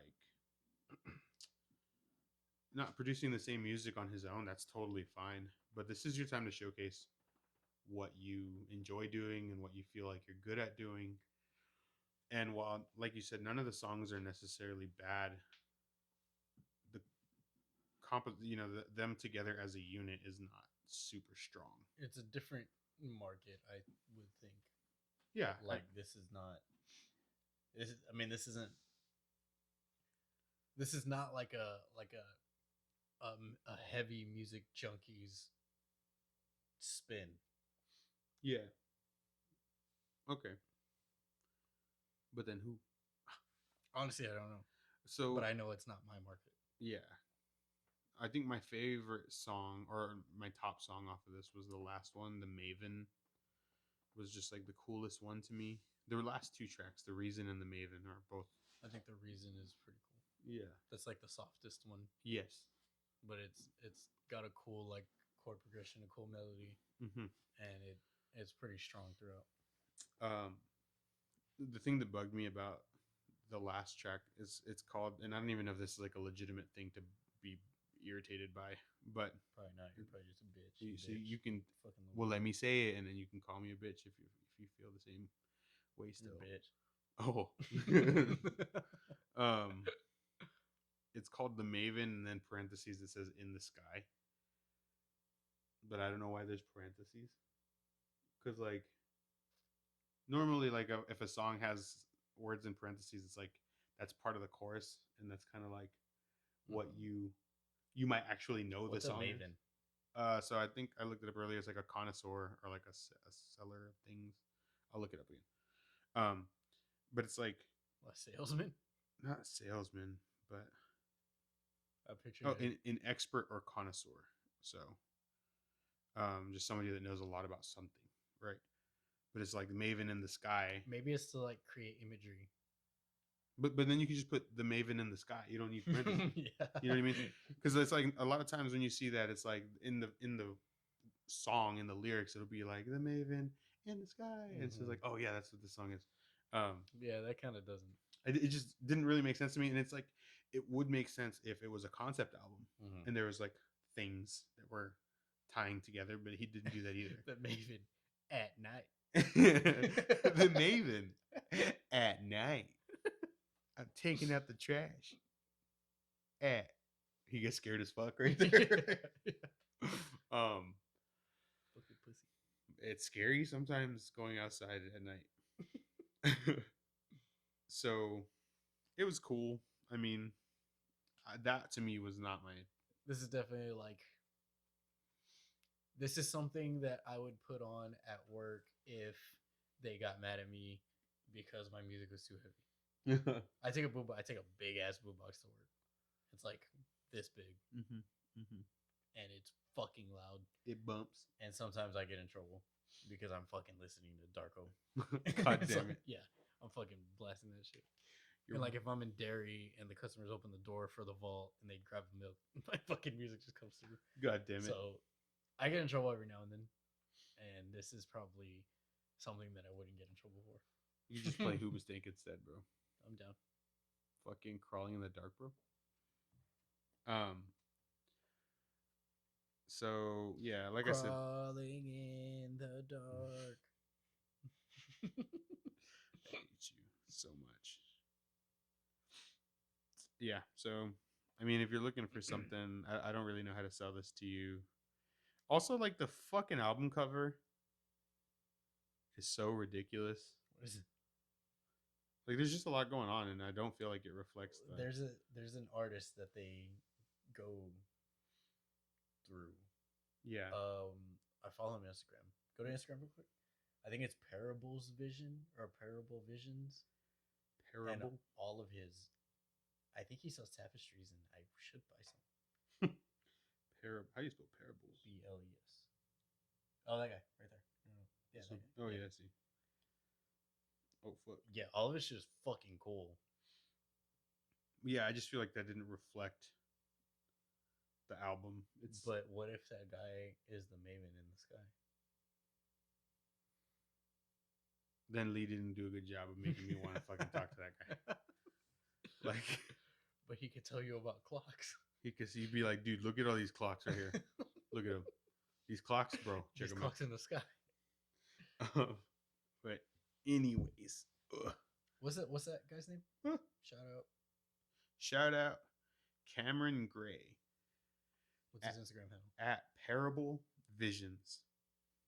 Really fucking cool Instagram. Yeah, super sick. Super cool fucking art style. It's fucking sick as fuck, dude. Was the first time that he worked with them, did he do the Discovery album? I think so. Cover? Because it looks super similar. Yeah, I think he did. Yeah, it's fucking dope. So, like I said, we didn't listen to like 11 different albums and EPs, and there's 3, 4 singles that we didn't listen to. So, I guess depending how next week goes. I saw something was coming out, but I don't remember what. The Era song. Oh yeah. I saw Era posted a promo image of their new single coming out, and the first comment on the Reddit thread was a zoom in of Jesse's face, and it was like, "Mom, I regret to inform you that I shit myself." Because he's just like looking off into the distance, Yeah. like he knows he's gonna get his ass whooped. Like Tre, whenever he forgot to get his backpack for school that one time in the morning.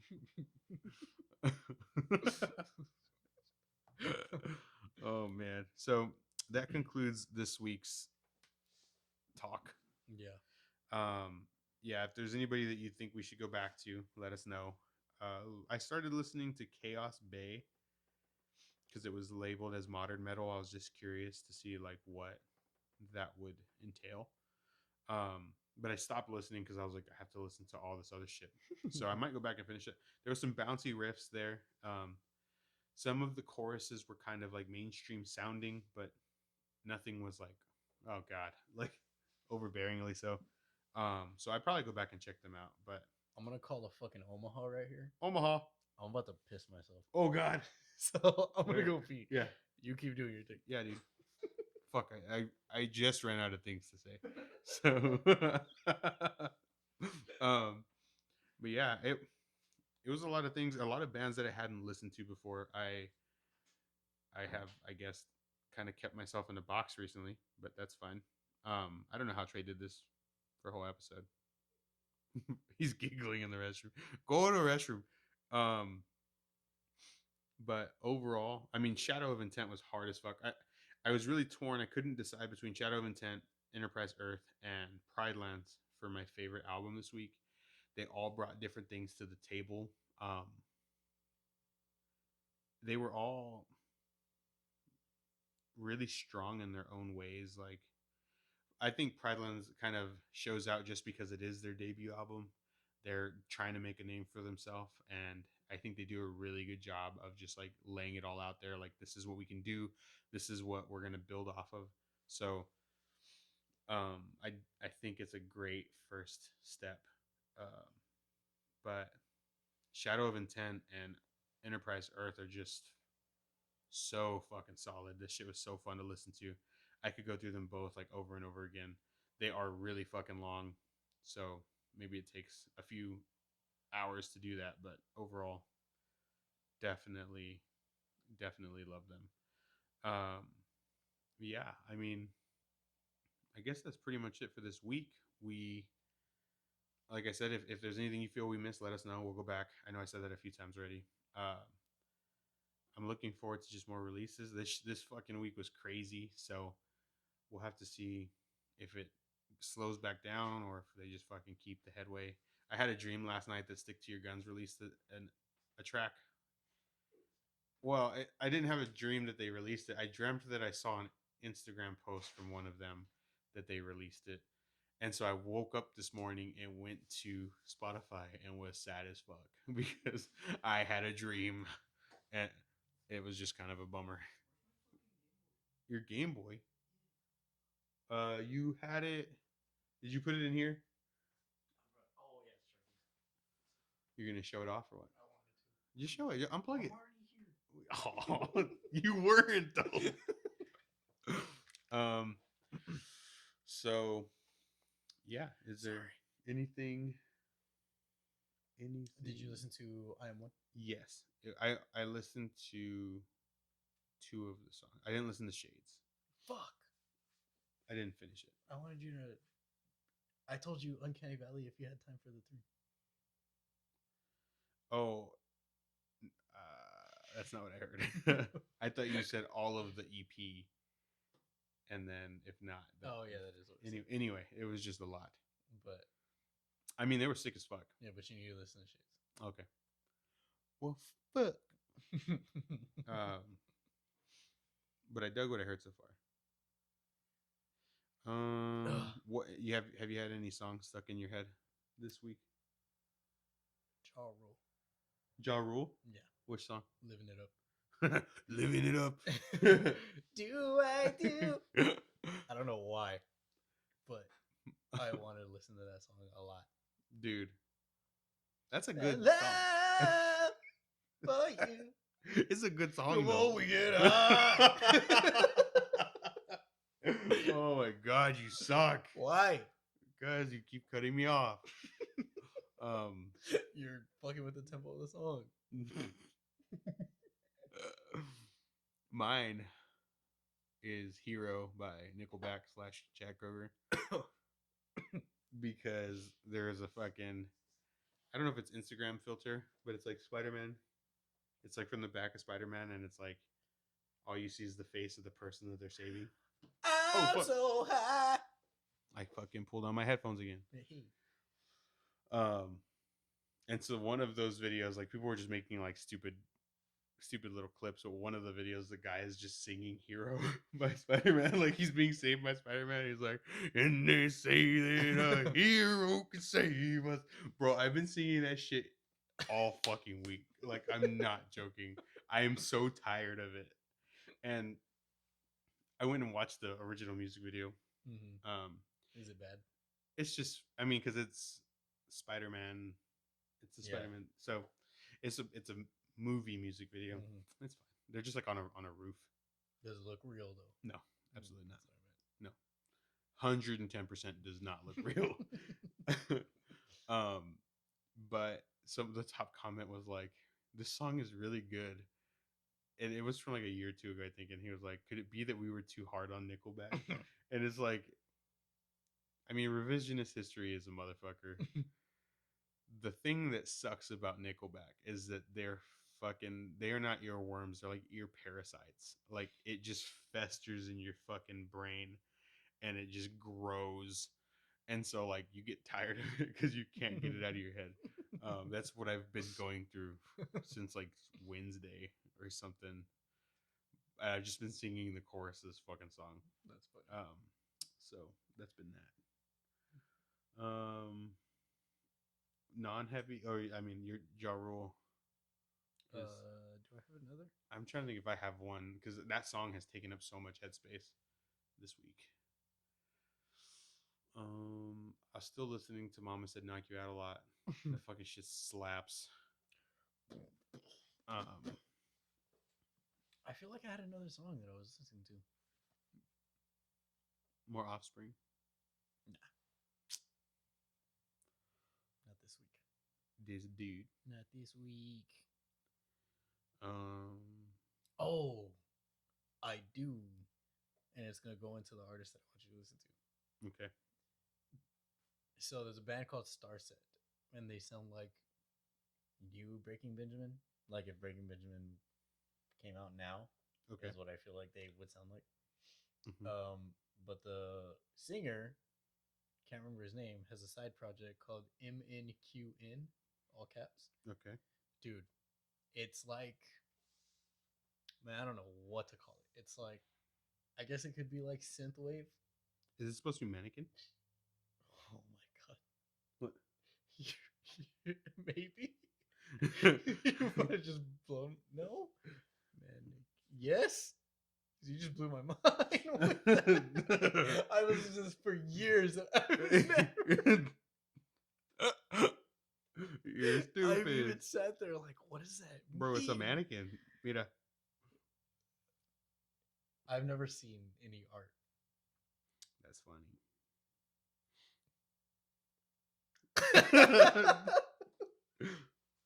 It probably is. You're a genius. I know. You're a stupid fucking genius. I know. All right. So, Wapa. Mm-hmm. So we're going to the mannequin subtitle. I want you to listen to the whole thing, and you're gonna want to listen to the whole thing because it's fucking good. But if you only have time to listen to 2 songs, we'll see how this release week is. This is very hard because all of these songs are incredible. So if I'm gonna pick 2 songs, my favorite songs are either Terminal and Zombie, but Noir's very good. Very good. So good. Very good. Man on the Moon is fucking insane. Man on the Moon. What Have You Become is really fucking good. Honestly, this whole album is. You said Terminal first, so I'm gonna do that one. If you can listen to this on the way home. Okay. How long is it? Hour. Fuck. I'll just drive all around San Antonio. Honestly, it's worth it, dude. Especially now, like in the middle of the night, listening to this fucking album would be sick.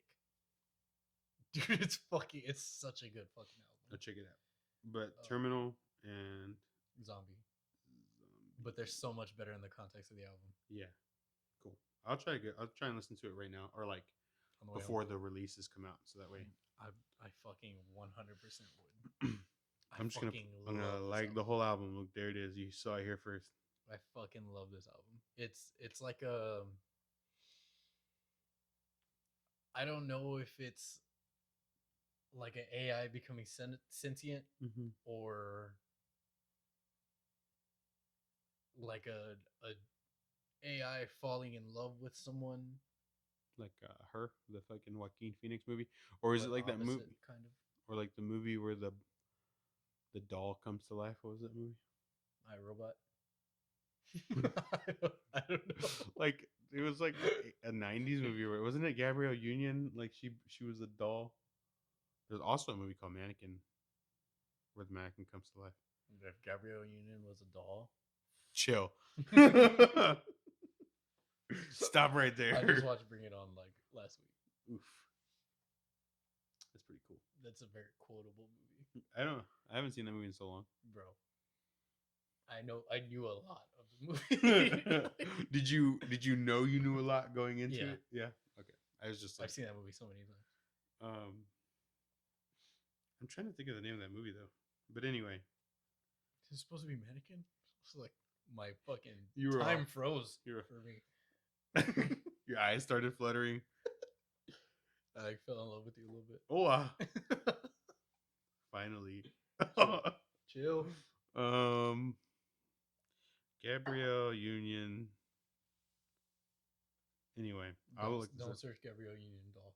I'm not. I was gonna say okay. Movie doll. Maybe it's not her, but I'm fucking risky clicking. Fucking Dwayne. Wait. Dwayne. Nah, I don't know. Maybe I'm way wrong. It doesn't matter. What movie am I thinking of then? Did you have any questions about our childhood this week? Stop. do, do you remember the first time you got poop on your finger? No, I don't remember the first time. Can you think back of like your the furthest back that you can think of? Like the first time you remember. Like wiping my ass? Yeah, getting poop on your finger. What fucking movie am I thinking of? Oh man, I'm way wrong here. Anyway, first time I got shit on my hand. I don't remember how old I was, but I remember I was really young, and I remember because I couldn't wipe my butt yet, and I tried to. So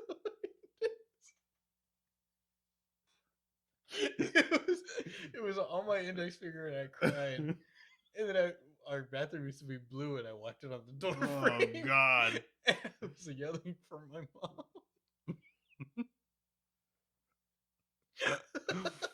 Oh, you fucking sick fuck! I was sad.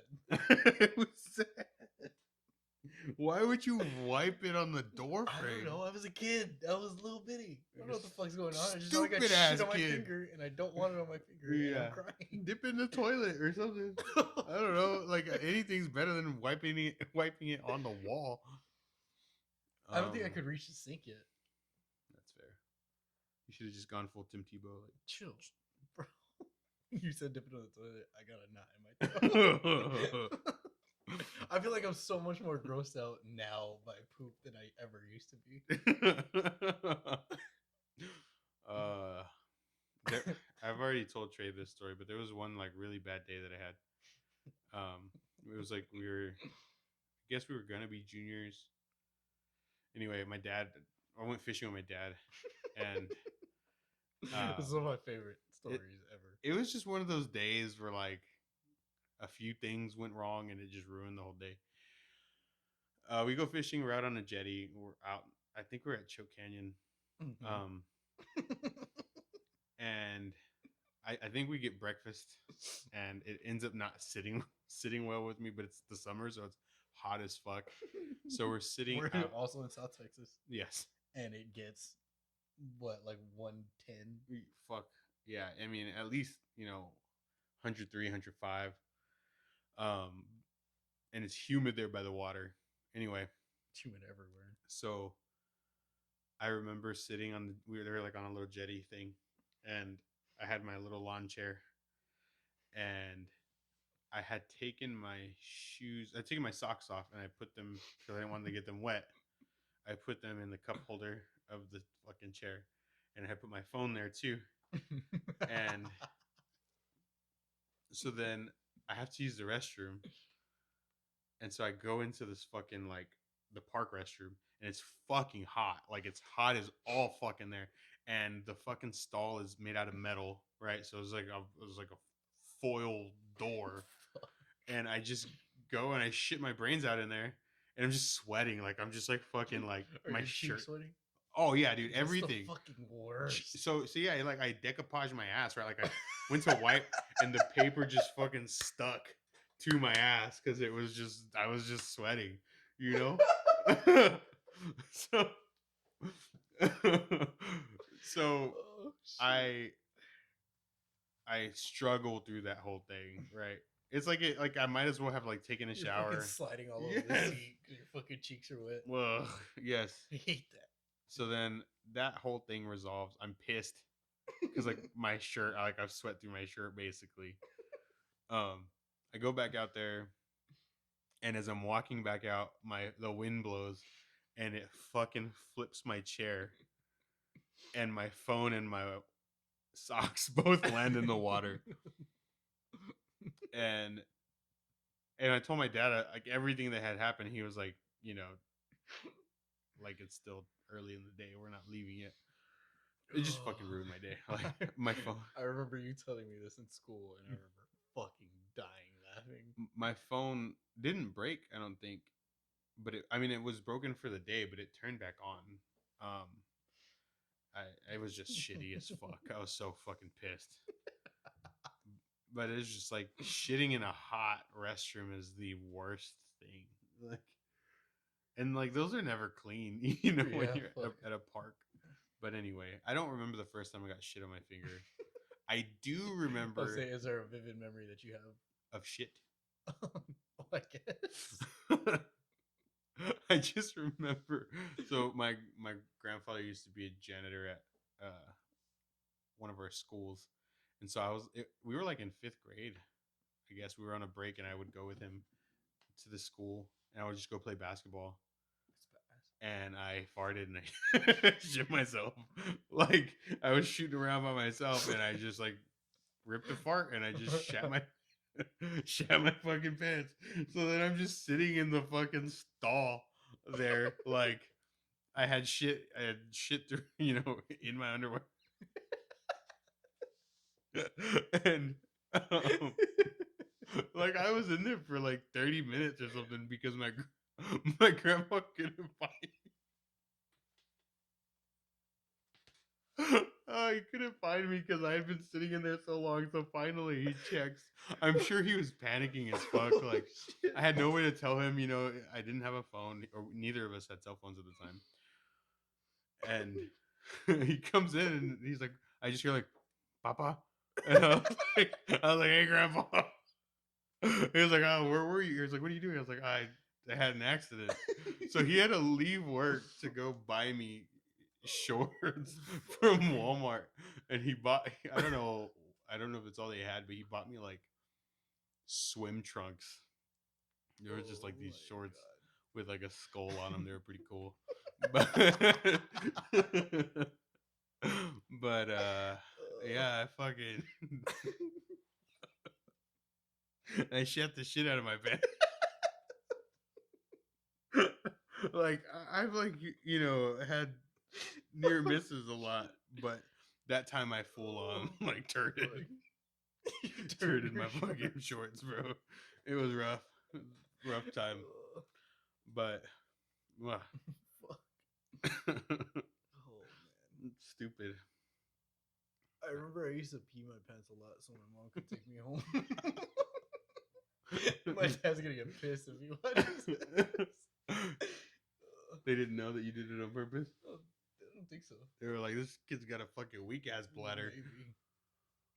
They knew. Like I would like when did you stop doing that? Oh, it was like before intermediate. Before elementary. I get those mixed up a lot. Because you're stupid. Yeah. Maybe it was yeah, it was before. Because I remember being in 1st grade vividly and I never did it. It had to be like do you remember your first day of school? Mm-mm. I remember my mom left and I remember I fucking cried. And I remember I took off out the room and I went outside and I was in the parking lot and she was gone. And nobody fucking like came for me or anything. I didn't know what else to do. I was out there for like 10, 15 minutes. Mm-hmm. I didn't know what else to do. So I just went back to the room and then I was all fucking weaked out. I was all pissed because I was at school. Miss Silva like told me to go play with somebody. And then I had a Hot Wheel in my pocket, and I threw it at Juan's tower that he was making with these blocks that weren't Legos; they were just wooden blocks. Mm-hmm. And that's how me and Juan are friends. That's pretty cool. What a guy! I remember. I'm trying to think of like days I remember at that time. I remember David one time. Like I don't know if that was kindergarten or not, but like we were coloring. We were just coloring. And I guess this is kind of like a precursor to it because he was pretty competitive like all through school. But like we're coloring and I remember it's something like that's not how you do it. He just like colors hard as fuck, like on whatever we're coloring. But like he was trying to outcolor whoever was there. And then I remember the day that we picked up. We were going to get my sister from the hospital because like my sister was born. She had a heart murmur. Mm. And so she had to stay at the hospital for a couple weeks after she was born. And so like we had just started school again the second semester. of, I guess, pre-K, and I remember getting to leave early to go get her pain in the ass from the hospital. But I don't have a lot of like vivid memories of like pre-K, kinder, first, second, third. Fuck, I've brain dumped a lot of these things. I don't know why. I have a really good memory. Yeah, I don't know. I just haven't retained a lot of it. Like I remember moments. I remember like overall themes of these, but I don't have like day-to-day memories per se. But I remember Eric would forget to do his homework every single day. He's like, ah, son of a bitch. We're here again. He also peed his pants a lot. This was like standing in line, like to turn homework in or something. He was just pissed. Blank paper. Yeah. He's like, ah, fuck. I never peed. I would always go to the restroom and I would be standing in the restroom and then I would pee. I would walk outside and be like, I didn't make it. I gotta go to the nurse. And I would go to the nurse and then she would call my mom. My mom would leave work. I was such a pain in the ass. And I was thinking about it. Like I made this my mom's whole day was like leave work, go home, get clothes, and then go to the school to bring me the clothes. And then she would ask me if I'm okay, and I'd ask her if I could go home, if I could just go home. And then she would take me to grandma's. God damn it! You were like, this day would be a lot more sick if I could just go kick it with grandma. Yeah. I'll fucking piss in these new pants too. I don't give a fuck. Oh, what a shit! God damn it! No, that's fucking hilarious. Have you ever listened to Orthodox? Yes, we've seen them. We saw them. Oh, you weren't there. It was in Austin. Oh, we saw Dealer, Spite, Berried, and Orthodox. I was gonna ask you to listen to them, but never mind. I don't like the vocals. Oh, why?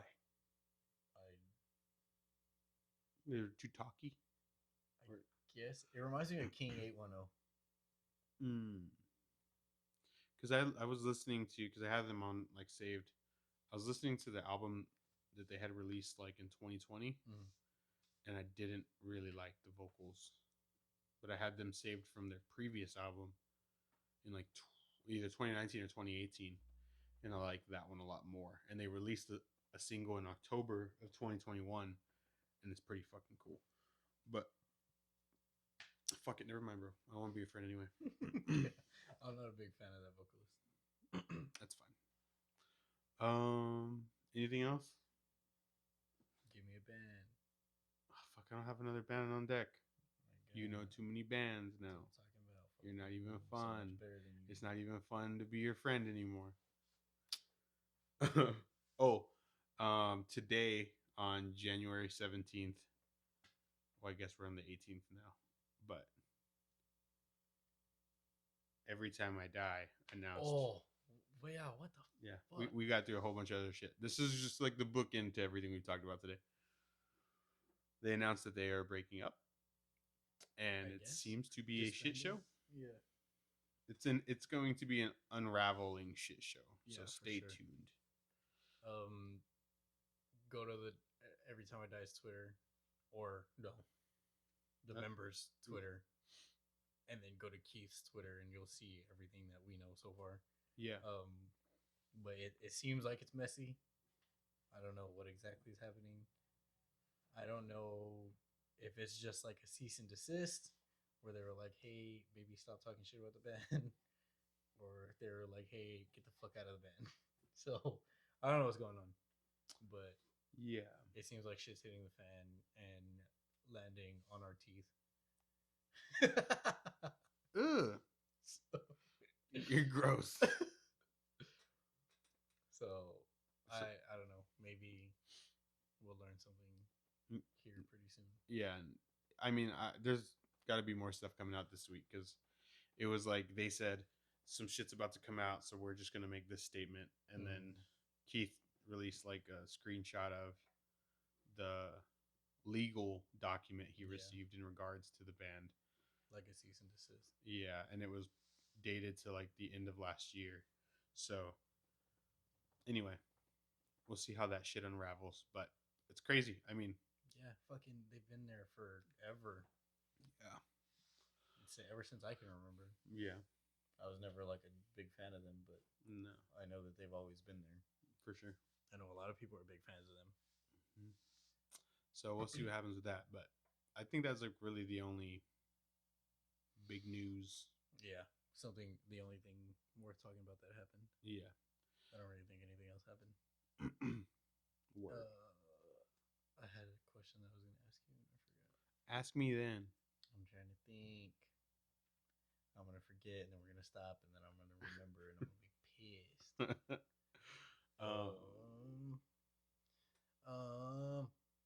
You got it? Oh, yes. Okay. My back is broken. Okay. Like current like you just broke it? No. Okay, go on. Like I'm in like a thing. Okay. And like I can't lean. And I got a duty scooty, bro. Okay. Are you at my beehole? No. I thought we were friends. I think that you could just go stay with your parents while you're healing. Your beehole, bro. But I'm at work. I'm at like on light duty. You can't. You said you're in a thing. Yeah, I just can't like lean or rotate. But I could like. Yeah, I get you.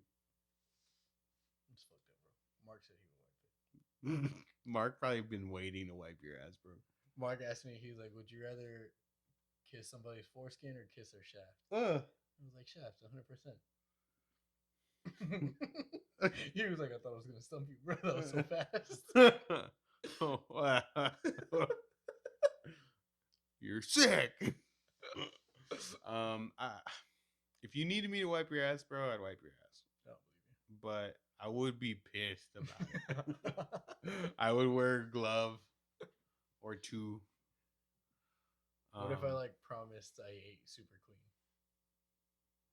That doesn't make it's still shit. Shit. But like it's gonna be like super solid, maybe like a 2 wiper max.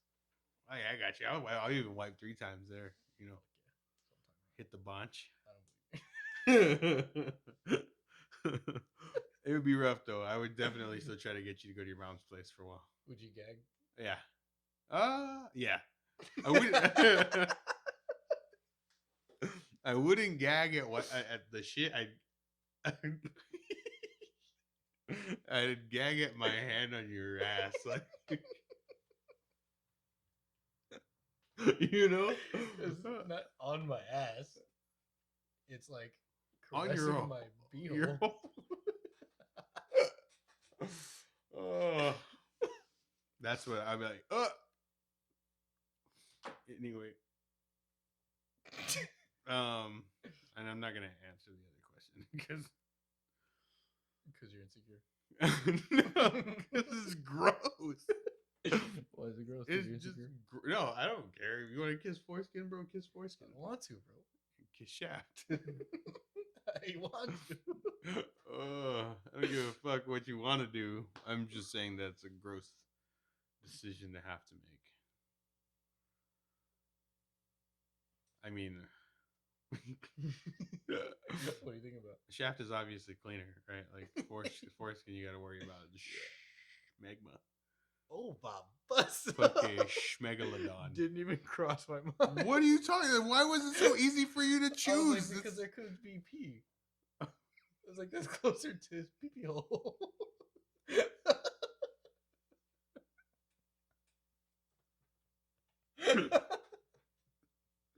Oh my god. There could be residual ejac on there.